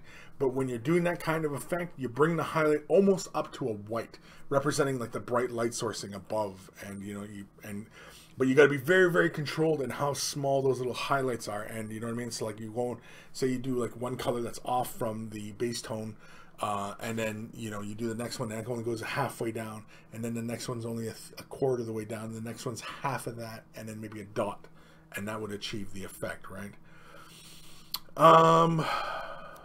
Sammy C's got a whole bunch here. Name the movie in the back. That's Men in Black, the first one. Come on. Sammy C, top of the model. Not liking the attempt I did on the highlight. I think it looked fine. I think it looked fine. Sam C, also sorry to the group for the long-windedness. The top of the spikes, don't like it. Poop. Stole or borrowed the color scheme from an online pick. Okay, yeah. But again, in the future, I don't think you need to do that over spray, especially because it might add too many layers of paint initially, even before you started painting. So be careful of that. You know, like I always say, priming is not necessarily, you know, the beginning of the painting. It's just merely to provide a surface for the paint to grab hold of. That's really all it is. So oftentimes when we get into like these color primers, even black primer, you know, the tendency is to end up over priming because we want that color into all the nooks and crannies, when really that's not the point of primer. The primer is just to provide a surface for the paint to grab hold of. So you're better off usually with a white or a light gray. Light gray being my preference, just because it's easier on the eyes to see details, whereas light, under your bright lights, you know, it's hard to see where you're working, whereas light gray, you know, it's a nice balanced tone. So yeah. Sam C, I do not use an airbrush, but thinking the airbrush for the spot highlighting on the top, and yeah, my bad for over priming. Yeah, if you have an airbrush and you want to do that more zenithal kind of highlighting on the armor, that's fine, because you can base coat all the blues, and then you can hit it from the top, very top, spraying straight down from the top with lighter blue. Well, actually, you do more like a 45, and I have a few videos on doing these kind of highlights and stuff. You can have more of a 45. You have a mid-tone blue, so if you go in with a dark blue, you hit it with a mid-tone blue at a 45-degree angle, kind of all around the model, and then you come in with another lighter blue, just from the very top, and just kind of give it just kind of a top-down. Now, depending on how the shape of the model and everything like that, if the model is kind of more of a singular kind of pose, where it's like kind of a figure, whereas like say something like this, where it's got like limbs coming out from it, I would do kind of like each of the armor sections. So a spray just on top armor, the leg, top armor, you know what I mean? Leg, leg, leg, you know what I mean? And kind of do it like that. If that kind of makes sense to anybody. That's typically how I would handle that kind of highlighting for something, a model that size. Because that model is about yay big. It's pretty big size. But otherwise, I mean, your paint looks good. It's nice and neat. I mean, your highlighting looks fine. I mean, like, I don't see anything wrong with it. Nothing's good. Like, nothing is jumping at me going, oh, you know, Sammy did this wrong, that wrong. No, I don't see any of that. I can see where, like, lots of areas where you can improve. But I mean, like, if you're relatively inexperienced, you've got tons of room to improve. And the beauty part is that you can only go up. That's the beauty part, right? Is you can only go up. And you can only get better at this. The more you do it, you're only going to get better. And that should be a big comfort for a lot of people who are new to painting. That look at it this way: you can only go up when you paint as a new person, because Everything, you're only going to get better the better you get, learning how to prime, assemble, base coat, highlight, you know what I mean? And develop into all these different techniques. You're only going to get better. So, like nobody gets into this and starts base coating and then all of a sudden gets worse at it. Right? So, really new people take some comfort in that you are only ever going to get better at this hobby the more you do it. You're only going to get better. Right? So, thank you, Sammy C, for that email. Awesome stuff. I look forward to a update on it. And thank you.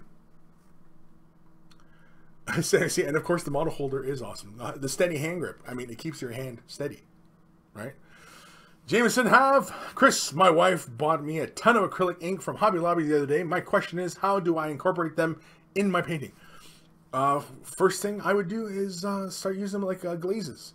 Use a little bit of medium, thin them down just a little bit, and just use it like a glaze. I was talking earlier in the show that on a few of the late night paint sessions, I was using it on my my Eldorad, and I had airbrushed the initial cloak. Now here, let me change cameras here a bit. Let's go here. And so I initially laid some of the highlight down with the airbrush just to build that slight transition.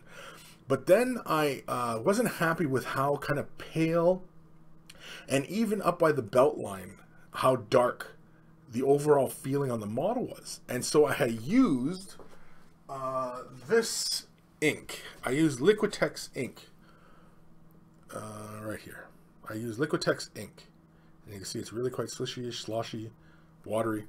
And I used that to rebuild the red in the cloak. And I loved it. I loved how it gave it married everything. It married all the dark tones and all the bright tones together. And I just absolutely loved how it did that. If anybody remembers how that model looked before I was playing with that red ink, yeah, you'll know what I'm talking about, because like it was night and day. Once I threw that red ink on there, bang, and that red just came right back, and it was awesome. So yeah, if you're playing around with inks, now if you're really going to start playing around with inks, and if you have an airbrush and you're doing zenithal overspray, you're doing the pre-shade where you're basically laying out like a black or dark color, whatever. Then you're hitting with a mid-tone. Then from the very top, you're hitting with a bright, tone. You can use those inks, like glazing, and use that to your advantage. So let's say, for example, I do a zenithal highlighting on a model, or a pre-shade, zenithal pre-shade, whatever, right? We all know what we're talking about at this point, right? Basically going for this kind of realistic kind of tone kind of look. Now, with the inks, because they are typically semi-transparent, these are transparent, right? I'm pretty sure. It says somewhere. Yeah, the light fastness. They're light fast. So basically, because of the pre-shade, that white, especially if you have that stark white and you have the grays and stuff at play, and if you've done a really nice tight job on it, you can take those inks and shades and just apply it. So for example, like if you did like a leather coat on a guy and you have the inks and you can take like sepia with like say a little bit of blue and just deepen it into a darker brown kind of color, and then just give it a slight gentle shade wash over the entirety of the cloak, you should have a complete highlighted color on there, because of the light fastness. Wherever it was black, the color should still sit on top of that just fine. And wherever you have the brightest tones will have the, obviously reflecting the most brightest part of the color. And so with the inks, fabulous idea is just to simply, oh yeah, my focus is still out. Thanks guys. It's just a blurry mess. It's like, oh, something wrong with my cataracts. Anyway. Sorry, I get so excited sometimes I forget what I'm doing here. So yeah, and you could just use the inks in that regards. I think that's one of the best ways to use inks, especially semi-transparent inks. I don't know what particular inks you had gotten, but yeah, from the Hobby Lobby, they probably were Liquitex or probably Raul and Donnie or whatever the hell it is. They do a lot of oil paints and stuff. But anyway, what's the other one? Another big one. Golden inks. Anyway, So hopefully, Jameson, that helps spur some ideas on what you do. I mean, there's tons of stuff you can do with the inks, man. But glazing and stuff like that is one of the first things that come to mind. And, you know, it's really your imagination where you go with it. Because, I mean, you can build that ink up on top of a surface and it'd be really, really thin. Because inks are highly pigmented. And so you can do some really tight glazing with these inks. It's really probably one of the best ways to glaze. Sofa Bear Kris. Recently, I've been airbrushing some Alpha Legion in Calf Blue over a base of silver, and it comes out looking quite splashy. Any ideas on how to fix that? Comes out quite splashy. Is your PSI too low? Are you working? Are you finding it when you're working really close, or you're working at about a mid, like about say 10 inches or 20 centimeters away and you're spraying? What PSI are you working at? If you're at around 20 PSI, you should be good. Also, the splishing and splashing could also be dry tip. The ink, I know like a lot of the clear colors like Minotaur and Forge World, they dry up on the needle very, very quickly, and so they can kind of build up and then kind of splat, you know, kind of like a clogged drain where it kind of just stops and then it goes again for no explicable reason. And so that sometimes happens as well. I think a little bit more info there, yeah. But yeah, if you're around 20 psi at around 20 centimeters away, you should be pretty good. You're using about 30 psi at about 5 inches away. That might be a little too high, actually. If you're about 5 inches away and you're spraying at around 30, you might be too high. And in fact, I'm kind of surprised you're not seeing any spider legs at that kind of PSI up that close. You want to turn the PSI down. If you're working that close in, you'll want to turn your PSI down. But no, it's not necessary to thin the color out at all because the color flows like water. It's thin already, so it's not necessary to thin it out. But also, yeah, the other one is your dry tip, and also too, your brush could also have a clog in it as well. There also could be dirty bits inside your nozzle that you may need to clean, and that can also cause the paint to kind of just stop and then go again. And you know, so be mindful of that. But yeah, right from that though, it sounds like you're spraying at too high a PSI for how close you're working in there.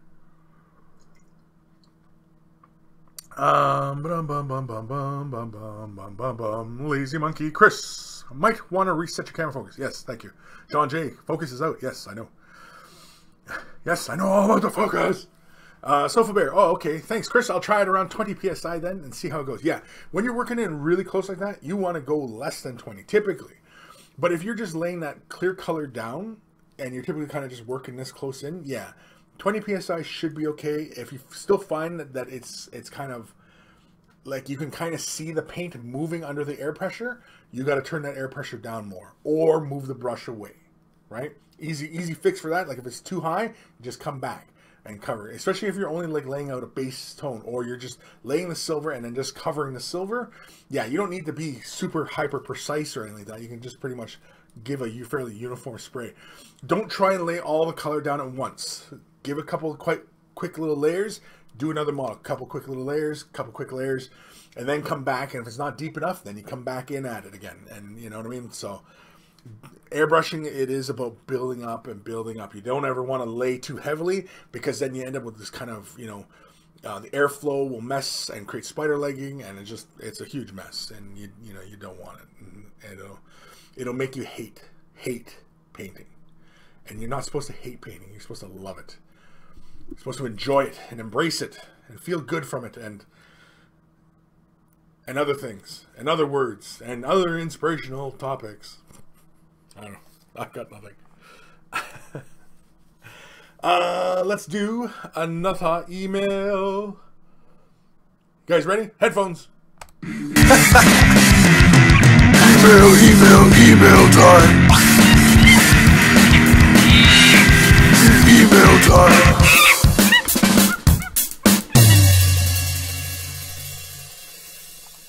I almost got whiplash.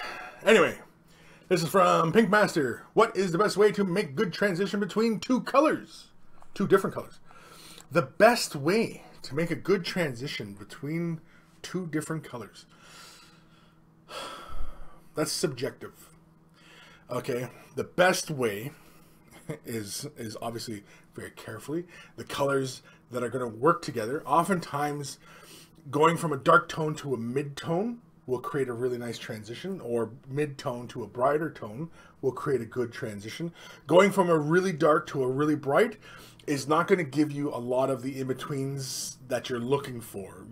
Usually, you'll want to throw that mid-tone color in. So you want to kind of go from, like, if you're going black to white and you want green in between, you're going to have to go black to green, green to white. You know what I mean? Like, you know, you're going to have to go that route just to get your best gradients. Now, the best way to produce that effect, and that's subjective, because really that it depends on your mastery of brush technique and airbrushing.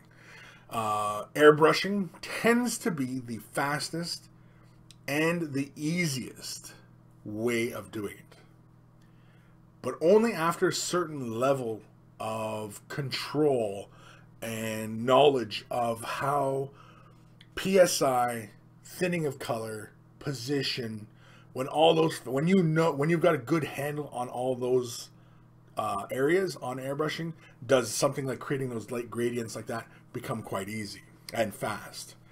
But if right out of the box, you're not going to take an airbrush and lay out a perfect gradient on the model. It's just not going to happen. It takes a bit of practice. But the practice phase isn't as harsh as, say, glazing the transition onto the surface. Now, glazing is going to require a bit of mastery and a bit of patience, and also requires you to know how thin and thick your paint is when you're laying it on the model surface. Now, for me, I find two-brush wet blending the paints probably one of the fastest ways to get a fairly convincing gradient to occur on a model surface. For me personally, if I'm in a rush, I don't bother with the airbrush, because that takes a while to prep everything and then lay the color. And if I need to mask areas off, and you know what I mean, like, there's a lot of prep stuff involved with that. So airbrushing, it is a quick way of laying it down, but there's a lot of prep work there. Whereas if you get into two-brush blending or even feathering, which is, you know, like, it's a different blending technique, you can do it quite quickly. And basically, you can lay your base tone down, and if you want black, then you lay a little bit of black down, and you can feather the color out. Or you can lay green, like, say if green is the color, you can lay the green down, and then have a little bit of green on your side on one brush, have a little bit of black on the other, lay your black down, and then begin blending the black down, and then begin blending the green, and blend them back and forth until you get the gradient that you're looking for. And then that's one of the better ways, I find. That's one of the quickest ways. And once you get used to using the colors, knowing how to thin the color down to the consistency in which you can work at that speed is also, you know, a big asset. But again, creating gradients on models at any rate requires a deal of mastery and practice. It's not something that's going to take you hundreds of years to master. You can master it if you keep practicing all the time at it. You'll get the handle of it. But like I said, really one of the easiest ways to get into the gradients and creating gradients on your model is probably airbrushing. That's probably the easiest way. But if you don't have that kind of resources to go out and pick up an airbrush right away or anything like that, then of course I would definitely recommend using a two-brush or even using retardant to thin the colors down and extend the working life of the colors so that you can blend colors properly and use a wet blend technique. Wet blending is probably one of the easiest ways to go about it. Most efficiently anyway, yeah, I would say. Two guns painting. I have a crap of plastic card. I spray on first to play with the PSI. Yep. The Gim, what's going on here? I'm on kid duty, and that means no fun for Dad. They always want to eat or something. Yeah, well, you know, that's kids, man. I mean, I went through that, you know, a long time ago. My kids now are damn near all grown up. And yet, I still have to feed them. Anyway, Lazy Monkey, headbanging hurts more these days than I did when I was younger. That's for sure. Yeah, well, yeah, definitely, man. I was like, oh man, my neck. Oh, can't headbang like I used to. And I'm going to a concert, crap, in like 6 days. I'm going to go to a Marilyn Manson concert. Taking the whole family for a family adventure. We're going to go to a Marilyn Manson concert. So, yeah, it's going to be fun. Going to enjoy it. Hopefully it's not too cold, though, because I don't want to frickin' stand in this frickin' freezing weather. Frickin' freezing. Freezing, man. The Kim, yeah, the kids are bony. Would be a light lunch. Jameson Huff, Kris, any plans to do any paint classes when you move into the huge new building? It would be cool. Just saying. Paint classes? Hard to say. That's a hard one to say because, yeah, I suppose, you know, like doing like say like a Saturday or you know, like a weekday kind of thing. It's possible. We're gonna have a ton of space, and so something like that is definitely possible. But would it be through Mini Wargaming or through, you know, me? It all depends. We'd have to work something out. But yeah, so who knows? I mean, because again, we are gonna have, you know, basically the bunker, right? The bunker is gonna be the big part, and so basically we're gonna be taking in guests from all over the place, and so maybe we'll create like little itineraries where, you know, maybe they have, you know, a particular day where, you know, ooh, if we're here we can attend a class by Kris on, you know, doing something, and that might actually be kind of fun. I don't know if Josh is still watching. Make a note of that, Josh. And if you're not, well, we're gonna have to bring this up later if I remember. Somebody's gonna have to remind me later. I need an assistant. That's what I need. I need an assistant to help remind me of these things. Be radical, gentle caressing. Lazy monkey. Oh no, that's a great death angel. Well, there goes the cat after the music started playing and started running as fast as his little legs could take him. Also about why so many legionnaires got a good deal on them, so couldn't say no. Well, if a deal's a deal, deal's a deal, right?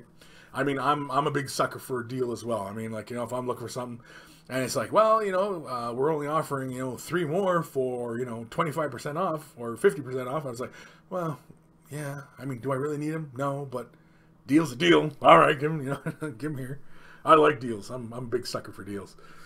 Be radical. I frickin' hope you don't frickin' freeze, man. Frick. Frickin' frick. Frick. Where did that come about, that word? Frick. I mean, I realize, you know, it's like darn, right? And it's like damn. And so frick is obviously what, you know, it's replacing. But the word itself, like, how did we come to use frick? Frick. Ah, frick. How did that come to be? How did that come to be? I don't know. Anyway, let's do... Oh, get Eldrad out of the way. Or Dradel, I should say. Not Eldrad. Email. Where was I? In the thing. Here we go. Yeah, let's do some more emails. Of course, okay, unless, of course, somebody needs something important. Any important? No? What? The Gim. Maybe you should make a cafe at your new building. Cafe would be kind of cool. Heard it might be an idea. Make it GW themed. What's worse that could happen? Don't know. Amber's champion. Tonight's forecast. A freeze is coming.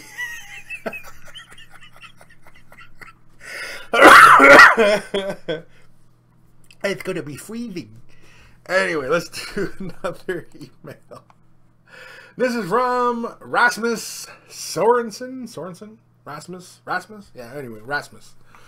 Hello, Kris. I was monkeying around with the crappy camera to see if you could take some semi-decent pictures. When it hit me, why not send some better pictures to the Monkey Lord to enjoy? So here are some pictures of the Emperor's Carrot, a.k.a. the Sunburned. Greetings. And so here is his Marines, the Sunburned. And wow. That's some orange. Ooh, he's got the repulsor. He's got some Primaris in there. He's got a whole bunch of Primaris in there. Nice. You know what? I like the color scheme. I like it. The bases, with the bases, it looks cool. You know what it reminds me of is like old Blood Angels. Old Blood Angels color scheme was very orange feeling. Like it had a very orange, highlighty kind of scheme to it. At least I think it's orange. Is it red?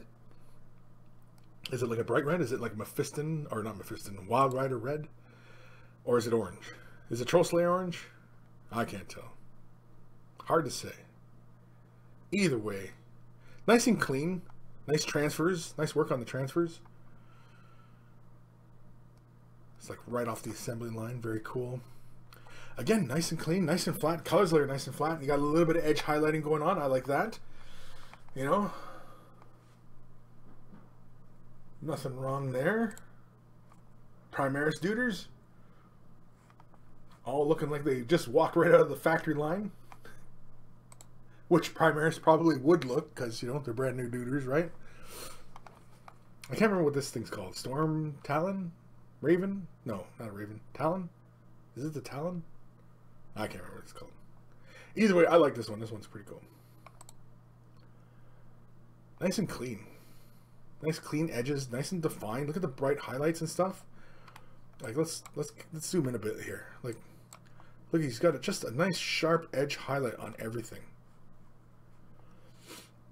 And you know what I'm talking about, laying a nice smooth base coat down, and how you pretty much don't have to do anything. And then once you start getting into shading, how you start adding more dimension to your paint job. And then look at just a simple little edge highlight. Like, really all it is a base tone, a recessed shade, an edge highlight. This is pretty much GW style, right? But I mean, it's so nice and clean. I mean, it's good. I don't see anything wrong with these. I like a little bit of shades got going in the shoulder pads here. That's really cool. These guys look different from the other Primaris. These guys look more contrasty. The other Primaris looked a little different. Oh, you know what? Because it's how bright their guns are. Yeah. See, I think I like the other Primaris better. They're a little bit more contrasty. Yeah, see, these guys are... They got black bolt guns. That's what it is. Oh, look at this guy. This guy always reminds me of Buddy from Overwatch. Reaper. Die. Die. Yeah, that's this guy. Very nice. I like the work on the cloak. Nice subtle transition there. Very cool. I think on the cloak, you could have hit that with a matte varnish, and left a bit of a gloss on the armor bits, just to create that visual contrast. Oh, is that it? Oh, that was it. But really nice work. Nice and clean, man. Nice work on the transfers. Like, look how well the transfers are hidden. You know what I mean? Like, you can't tell the transfers. That's how you know you got good transfers going on, is when you can't tell that they're transfers. And so, thank you, Rasmus, for sending that in. Awesome work. Thank you so much. And very nice. Very nice. Nice and clean, man. I like it. And, you know, I mean, like Eldar, you know, I like a nice clean paint job. And it just looks really good. It just looks really, really cool. The Gim. Yeah, it looks like the old Blood Angels red. Yeah, where's more orangish. Yeah, that's what that looked like. Random Mob, I love orange schemes. Yeah, orange schemes, you don't see a lot of orange schemes. Like, yeah, you just don't see it. Like, it's kind of interesting. Dark Commission changed the CK in Frick to a G to get the naughty word, like saying G instead of Jesus. What? I don't get it. That sounds like I gotta think. That sounds like you're asking me to think, man. What the hell? The Gim, I like the orange too. Got to be careful as they can look more like pumpkins. This guy's army is super nice. Yes, it is. I thought that was just spot on, man. Grim, it is indeed a nice army. It is. And of course, if it's got Grim's approval, then it's got to be a nice army, right? If it's got Grim's approval, like, what else can you say, right? Lazy Monkey, my derivative idea of the day: a war game pool hall with a bar, of course, dual purpose tables, yes, excellent. You can play pool or roll dice, awesome, and get drunk to make it more fun. And why not? That sounds like an excellent idea. The Grim, or the Gim, not the Grim, It looks like he did a little bit of a transition from orange to a slight red on the shoulder pads and knee pads on the second squad of Primaris. Yeah, that's what he did. He had a slight shade on the shoulder pads, which looked awesome. I mean, like, those Primaris I thought looked more striking than the other ones. The other ones still stayed nice and clean and everything like that, but how bright the guns were with the bright of the orange, it just wasn't working for me. I think that I'd like to see the guns darker, maybe a different glow in there, you know. Drogathron. What? Drogothron. Thryon? Anyway. Hi, Chris. Do you have any advice for practicing painting for models that you can no longer easily buy? Any advice for practicing painting for models that you can no longer easily buy? Well, painting any models, regardless of where the model or how old the model is, the painting is not going to be that different. So I'm not quite sure what you're meaning here. That are no longer easily. Practicing painting for models that can no longer easily buy. Yeah, I'm sorry, Drog. I'm not quite understanding the question. Unless if somebody out there understands what, like, exactly what the predicament is, because any kind of model, whatever skill level you're currently at in painting, it will be relatively easy. So if you had a brand new model that from Games Workshop is brand new, or if it was an old model from Citadel from 20 years ago that they no longer make, the two aren't going to be different to paint. Now, if you're talking about maybe working with plastics and metals, is that what you mean? I'm afraid. I'm sorry, Drog. I'm not getting this question. You're stumping me with this question here because I'm not sure exactly what it is you're asking. So, Drog, if you might be able to clear it up a little bit, maybe. Be radical at Kris. Check above for the supposed definition of frick. Oh, okay. I will. Emperor Champion Yimlock seems to be growing popular color scheme for Eldar armies more recently. Yeah, I like them. I mean, Yimlock. Anyway, I like them because the fluff wise, they're the ones with like all the super heavies and the titans, and I like my super heavies and my titans. Be radical. I think he means he wants to practice before screwing up the older ones. Oh, okay, I see what he. I would suggest $2-3 Reaper Bones models. Oh wait, here, Drug, he's got it. He's trying to paint up Tomb Kings and want to understand how to get what I want right for the scheme without ruining the old Tomb Kings. He wants to paint Tomb Kings and wants to understand how to get what he wants for the scheme without ruining the old Tomb Kings. Okay, so you want to like try and color match some stuff, or you're still just working out exactly what kind of paint scheme you want to do with some of the newer and older, specifically some of the larger models as the Ushabti. Okay, so like you have older Tomb Kings, you want to paint the new guys so that they still look kind of like the older guys, right? And still have the same kind of scheme. Is that what I'm gathering here? If you remember what colors you were using, obviously, you use those same kind of colors, unless, of course, they dried out or you got out of painting and then, you're getting back into it or whatever. Yeah, as far as I mean, if you kind of kept notes or if you just remembered what kind of color schemes you were using, it should be pretty straightforward. And as far as like practice models or anything like that, I think Be Radical had an excellent idea. You get something like Reaper Bones, where basically you find some old discount models of like skeletons with like armor on them, and just pick them up and just paint them up how you would, and in the color scheme kind of like, and set them aside to what your other models are like, and if that's how you want to go, then you go with it. But if you're still talking about like working out the color scheme and you don't even know about your color scheme yet, like what your full color scheme is, that's a tough one because that's entirely up to you. And I mean, color schemes are completely subjective, and you can borrow color schemes from other classic color schemes, you know, from GW or from other people out there. If you go to like Cool Mini or Not and look at, you know, other color schemes, and, you know, if you venture around the internet and, you know, look at other people's color scheme first.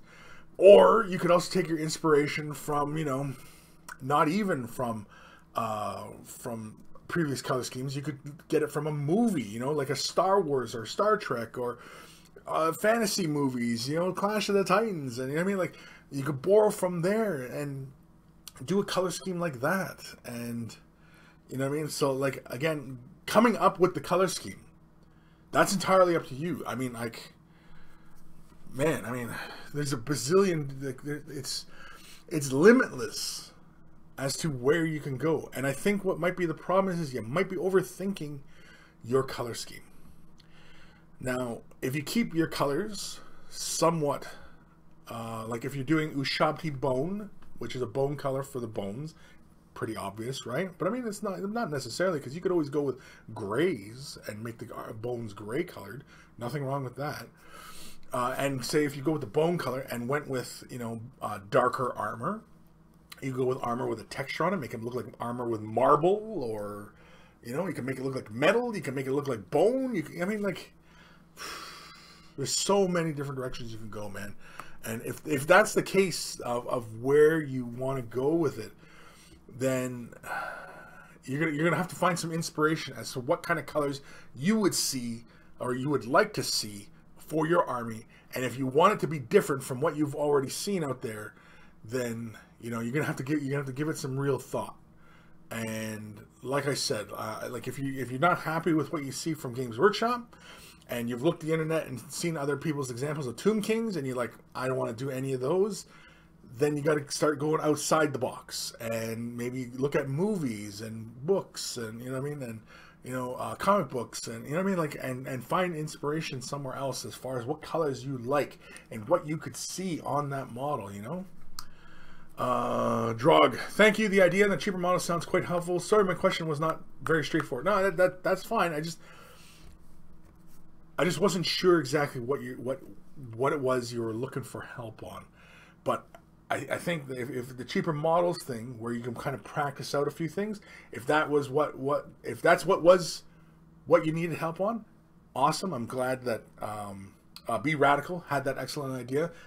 And, you know, because, I mean, yeah, find some cheaper models, or, you know, you can even get some private deals going on, and maybe you can find some other Tomb King models for dirt cheap. They might already be painted, and you just want to quickly paint over them and just try out some colors. You know, that's another one. You know, get to auctions, stuff like that, you know. Discontinued sales, shop around, right? eBay, you know, you might find some cheap models, stuff that's already, say, assembled and primed, and you just want to, you know, you just want to practice on them. You know, just find some cheap examples like that. But anyway, yeah, so Be Radical, thank you for that awesome suggestion and helping out Trograthron. I'm not even going to try anymore. So thank you for the question there, buddy. And thank you, Be Radical, for the awesome idea. Kooky Dice Club. Hey, Kris. Spelled my name wrong. Greetings from Croatia. I have encountered some problems while painting my Necrons. How would you paint the skin on the Satan Deceiver? Thanks if you can help. How would I paint the Satan? The Deceiver? Well, the book has him kind of like a gold, like, or at least the old color scheme for him was like this gold kind of look. And I often liked the metallic look for them. I think a fun one would be for Deceiver would be to do them, say, in some sort of like, like, you know how like the Avatar is done? How basically in the recesses, he's brighter, and on the bigger bulges and like the outermost points, it's darker. What if you did that so that he was like, say, in like light blues or in magenta or even like greens, maybe like greens to keep him kind of Necron-y feeling. So it feels like he's almost like this kind of, you know, molten metal kind of, you know, he's heated up. It's kind of like the Avatar. It's the same kind of vibe, right? So like he's darker in the eye, or he's brighter in the eye recesses, you know what I mean? Like any shadow points, you know, he's brighter, you know what I mean? And it builds out to like the larger outside muscle groups, he's darker, you know what I mean? And so then he's, you know, all around just kind of, you know, like he's glowing or something like that. I think that would be kind of cool. If I was to do a deceiver, I would probably go for something where he looks like he's transitioning between metal and flesh. You know what I mean? So that maybe he looks almost like he's a man. You know what I mean? And he's got like fleshy kind of parts to him. Like, you see how like his one hand is kind of extended outwards like that? You know what I mean? Like he's kind of like, you know, I'd paint that all like flesh and do it up so it looks like flesh. And then have like his lower half and maybe like other half of the body like it's transitioning into metal. And so like he's like, it's almost like, you know, in T2 where, what are you doing? Nothing, keep talking. Where, you know, like he walks out the fire and he's kind of transitioning from metal to flesh like that. Something like that where he's just kind of, you know what I mean? And he's, what are you doing? What are you doing? Nothing, keep talking. You're making me nervous back there. Well, don't worry about it. Okay. Man, you can't drop the soap in this place at all. At all. Not even a little bit. Not even a little bit. Not even for a second. Don't even try. If you drop something around here, just it's gone. The carpet's got it. Yep. It's sad because it's true. It's sad because it's true. So yeah, so hopefully, who asked me that question? Oh, Cookie Dice Club. Yeah, so hopefully that answers your question on, you know, kind of getting that idea.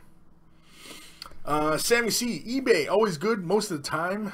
Try to get some picks. Yeah, you know, just when you're looking for just junk and stuff like that, and maybe you want to do some conversions and stuff, and yeah.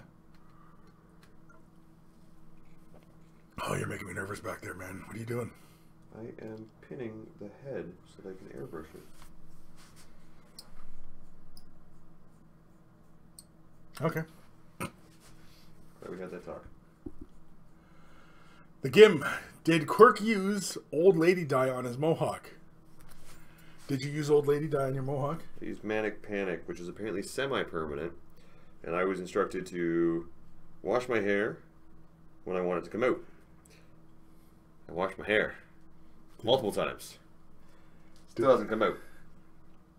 It went from bright, like fire engine red. Yeah, it was fire engine red. To like this magenta purple thing. Yeah. I had an aunt. She dyed her hair, and it was that color for a while. That magenta, kind of brownie magenta color. Why are we so stuck on my hair? Because it's bright. Something on me has. Because like, look, okay, well, stop, wait, keep your head like that. Because look at his hair is the same color as my army on the shelves. Punch you in the crotch. Punch you in the crotch. I'm sure you would. Steve McDemon. I've heard of people licking their brushes, but Quirk just now was the first person I've seen licking an airbrush. Were you licking the airbrush? What? Were you licking the airbrush? He was. Dark Commission, don't drop the soap, magnetize it. Excellent idea. Be radical. Gotta love it when you can describe something on your head as purple magenta thing. Sofa Bear, just tried the airbrush at 20 psi and it worked like a charm. Thanks for the advice. I also tried using MIG Ammo's Warhead Metallic Blue. Ooh, I have not tried that. I prefer that paint as it's a deeper blue with better coverage. Now, I have been playing with MIG Ammo's colors. They're metallics, and I've been enjoying them. Like everybody knows that I love Scale 75's metallics, but I have been enjoying MIG Ammo's metallics, and I have not played. And I was surprised at how big a catalog of acrylic colors MIG has. The MIG Ammo line, like how many colors they have, that probably rivals GW and everybody else. Like the amount of colors that they have, it's huge. It's huge.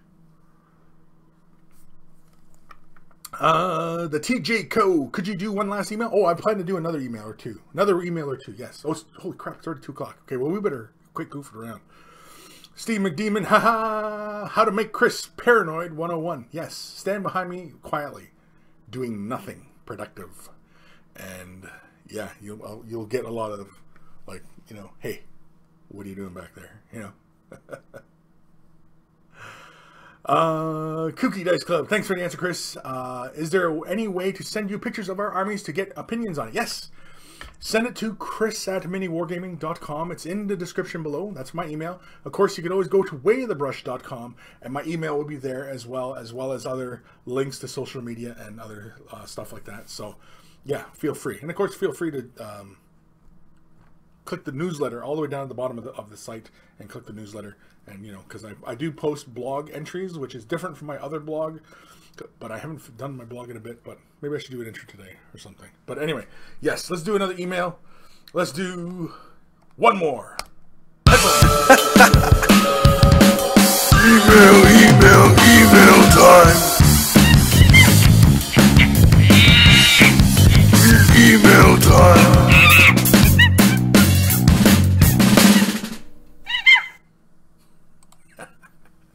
And of course, we always say thank you to Guymere Alfer, aka Carl, aka Beer and Blood Bowl, for taking the time to make those jingles that make us smile every damn time we hear them. This is an email from Ben Ellis. Just painting a Secret Santa gift from last month. Warlord updates coming in the next week or two. However, it will not be finished at the point, though, unless I am very lucky.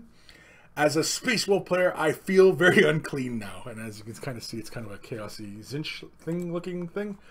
Look at this. Can you believe this? This is freaking awesome. Oh, yeah, look at that. Okay, so you see, he started off with the darker blue, built up to that transition to the center, and then through the light blue, all in the grooves. Very, very nice. I like that. That is very, very cool. That puts a smile on my face. Oh, it's just tiny too. Oh, wow. Love the base. Oh, look at this guy. Airmon. Look at that. Nice transitions in the cloth. I really like that. Nice transitions in the horns. Nice transitions overall. I mean, just very nice stuff.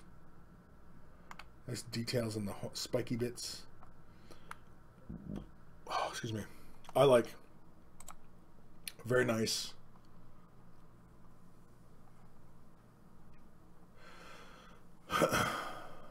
For some reason, the green, though, I don't know. The green is kind of messing with me.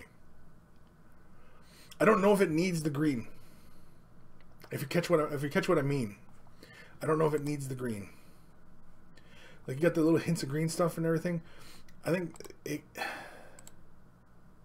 Oh, crap. That looks cool. That's really nice. Little transitions even in the symbol and everything like that. Love it in the cloth. It almost feels like fire. He's got the gemstones done up. Fantastic work. Oh, is that it?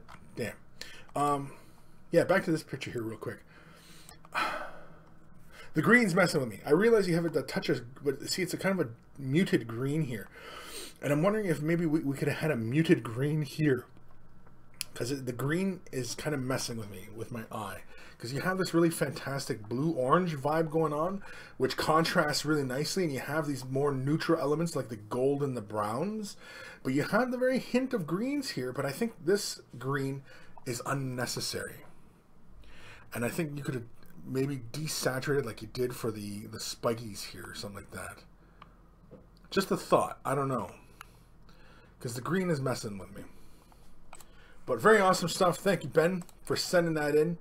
And Ben sent another one as well. And oh yeah. And so this one's called Tau Spare Ribs. This is the other one he sent in. And so basically, I can't remember, we were talking about eating Tau last week, I think it was.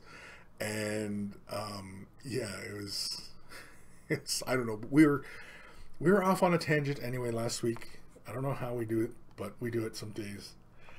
Very nice. I like this little drippy blood stuff. Like it's on the spit roast. Like it's got the little Kroot rifle set up beside. Like, you know, he's getting ready for dinner. Very nice. Thank you, Ben, for sending those emails and sending those models in. Yeah, I think I would try to do something with that green. That green was just kind of throwing off that whole composition of the model for me. I love that blue. I love the orange, the red orange. You know what I mean? Because you had that element repeating in that model, right? It went orange, blue, orange, blue. right? And then you had that hint of purple, which was fine. You had the blue and the bone and gold, which, you know, are neutral in that regards to the color scheme, because they weren't that dominant in it, because they could have been pushed more to yellows, or, you know what I mean, like you could have pushed them further, but you didn't, which is fine. They stayed fairly neutral feeling, which really makes the blues and the orange feel really, you know, nice. But that element of green, it just feels out of place on the model. And yeah, I see you had the green on the spikes, and I think because those green on the spikes, they're kind of desaturated, and, you know, like they were dark, but they were desaturated. And I think if you did that for that elemental stuff coming from his hand, I think if you did that the same as the spikes, I think then you'd have something that's really kind of top-notch kind of work. Yes. So last email. This is from our good buddy Totem Lord. Yo, Kris, how's it going? How's you doing? How's you doing? It's been so long since I've sent an email, you've probably forgot who I am. But never fear, because the Totem Lord has returned with a half mediocrely painted Tervagon. So yeah, I went for a big model to start my army, and I've called my Hive Fleet Typhon, after the Greek myth, where Typhon is the father of all monsters. This Hive Fleet probably exists before I thought of it, but I claim it as mine now. I wanted to differentiate between the exoskeleton and the egg sac, so went for a paler egg sac. Paler egg sac. So far, only one leg has gone past the shading stage. Opinion, please. Criticism, welcome. Both helpful and just plain abuse. Peace out, homeboy. Totemo Lordo the Third. He's the third, is he? And so let's have a look. Holy carmolies. Look at this. Look at this. Can I scroll this in more? Let's scroll this in more here. Okay. Totally dig the scheme. I like that nice dark blue where it's got the nice bright blue edging. I think the sack is really cool. I think it like differentiating it from the rest of the bone-like armor of the Tyranid, I think is a good call. I don't think there's anything wrong with it. I think drawing more attention to the sack would be something to think about. I think like keeping the color is fine, but giving a slight recessed shade wash, like a very thinned out light blue, or even maybe a purple.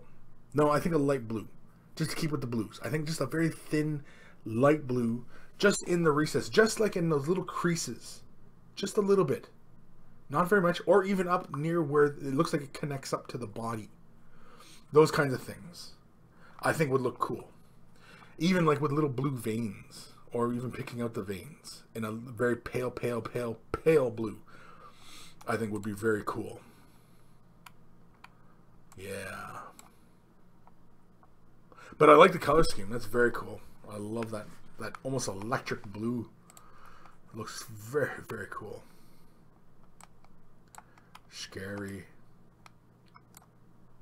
Awesome stuff. Yeah. Oh, was that it? Oh, that was it. Damn it.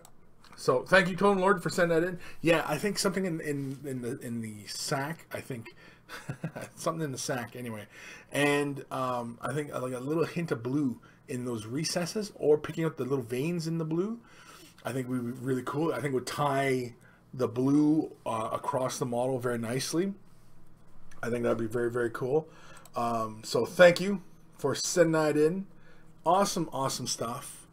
And please send me more. Send me more of what you got. Where are we? Anybody talking to me here? Nobody's really talking to me. Yeah, everybody's commenting how much they like your stuff, Totem Lord. Everybody's saying it looks great. It looks they're awesome. Random mob giggity. Because all the sack talk, apparently the sack talk. Sack talk. All right, we're going to do one more email. This is from Burke Schultz. Hello, the TJ Co here. Oh, the TJ Co. This is my Vizark. I'm planning to play as a Surman or Autark. I'm not really glad with the face, and my hand is not really steady. Greetings. So here is his a Surman or Autark, one of the two. And works for me. I would think that's a Surman. I mean, you know, it's not heavy on the conversion other than just the head. I think if you, you know, somehow threw on some little shuriken catapults like on his wrists, I think I would have been doubly convinced that this is a Surman. But otherwise, I think he's a Surman. You know what I mean? Like if you told me this guy's a Surman, I'd say, okay, yeah, that's a Surman. I have no trouble with that. I like the idea of it. I can get behind that. I like it. Paint job looks good, you know. Just be mindful of how thick you're laying paint on sometimes, but otherwise everything looks nice and clean, nice and neat. Got some nice dry brushing going on here. Pick up some of that texture. Oh, look at that. Yeah. Mindful of how much shade wash you're using, just because, you know, sometimes it gets a little out of control. And, you know, start getting used to using like a really dark color and then building up your highlights very slowly, and then maybe marrying transitions together with your shade washes or your glazes, you know, just to kind of help finish off an effect. Amongst all the Phoenix Lords, he works. Oh, look at this Balroth. Where'd you get those wings? Are those Scourges? Are those Scourge wings? What are the wings for Balroth? I don't even know if you're here today. But anyway, I like the wings for Balroth. That looks really nice. And your Surman, it looks like a Surman. And when you have them all standing here together, I have no doubt that these are the Phoenix Lord. But you know what? Here's the hilarious part, right? Look how much bigger he is because he's the Vizark. Like, these models used to be pretty darn big amongst other Eldar. And look how big the Vizark looks. I didn't realize that. I did not realize how big that Vizark is. Huh. Very, very interesting. Now I want to grab my Vizark here. Hold on. I'm going to grab mine. Grab my Vizark. And let's grab... yeah, let's grab my Baharoth. This is my old Baharoth and the Vizark. Okay. I am going to switch the camera here just a little bit. And yeah, oh my god, look at this. Wow. There is definitely a scale change here, because holy oh moly. Now the Vizark is on a bigger base anyway, so it kind of gives them that impression of being bigger, but look at that. He's almost a head taller than Baharoth. Look at that. And the Phoenix Lords used to be really big, like used to be big models. Like in comparison to like the other Eldar models.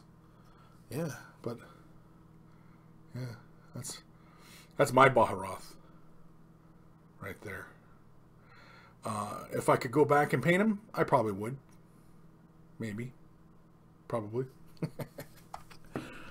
And that's Vizark. Painted this guy a while ago. I think when the box came out for this guy. Painted this guy up. He's all metallic-y purple. He's all metallic-y. So, yeah, so thank you for sending that email in, Burke. Awesome stuff. Thank you. And, yeah, I mean, he works. Just be mindful of how thick you're laying some of the color on. I noticed, like, the white looks a little bit heavy.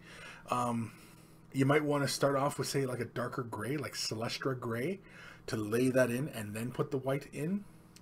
Just so you're not trying to build up a pure white on top of a dark color, because for whatever reason it seems like when you use, like, say, White Scar or Ceramite White, and you try and build it up and you have it thinned out even, and you try and build it up, you just end up with these lot of layers, and it gets kind of clunky looking, and just, I don't know, it just kind of bugs me sometimes. Whereas I'd rather start with, say, Celestra Gray and build up on top of that. And so, yeah, nice OSL on the helmet, Chris. Well, thank you. Oh, on the Vizark. Yeah, just on the eyes. Just a little bit. Just very subtle. I like OSL, but only subtly. Subtle OSL works for me. I don't like big, like on tanks, and they got the big crazy headlights going on. Doesn't do it for me, really. Doesn't look right, you know. because it's an artificial effect. But I mean, like if it's like the Space Marines helmet and they have that slight glow, that works for me. You know, I don't know. I like it subtle. I like the OSL to be subtle. So anywho, that's the emails. I'm done with emails. We've done quite a few. We got through a few. I'm only a little bit behind. I'm only like 5. Oh, actually, no. Some people sent me more. Oops. Okay, well, we're only a little bit behind. But that's okay, because we'll get through them next week. We'll hammer through more emails. And it's always good that we have at least a few emails to do, because, you know, otherwise it'd just be me talking to the whole damn time, and then that would just be freaking boring. Random Mob, I'm not just a huge fan of the Spelf models, except the Harlequin. Okay. The Gim, your elder can go gack themselves and fething die. No, Gim, don't hold back. Tell me what you really think.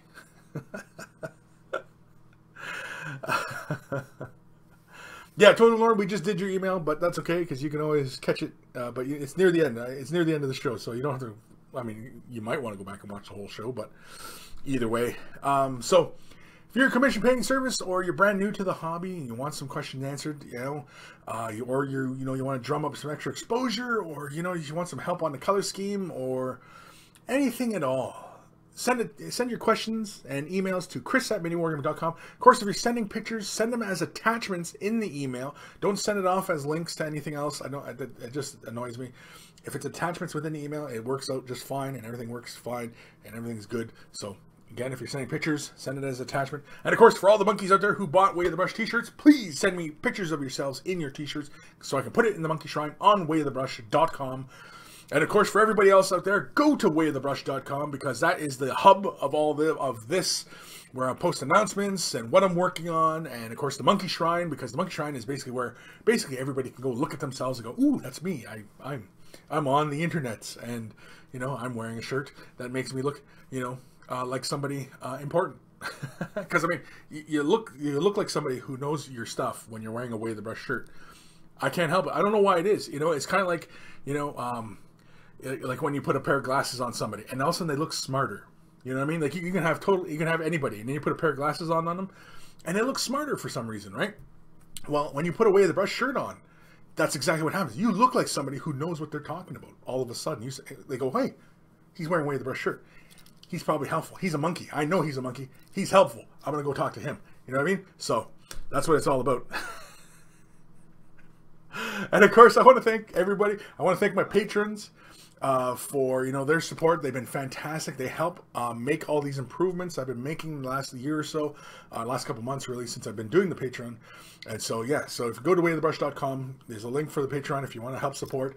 And of course, if you don't, commenting, liking, subscribing, and thumb ups and all that helps as well, and keeps this going, and gives me a reason to get out of bed every day.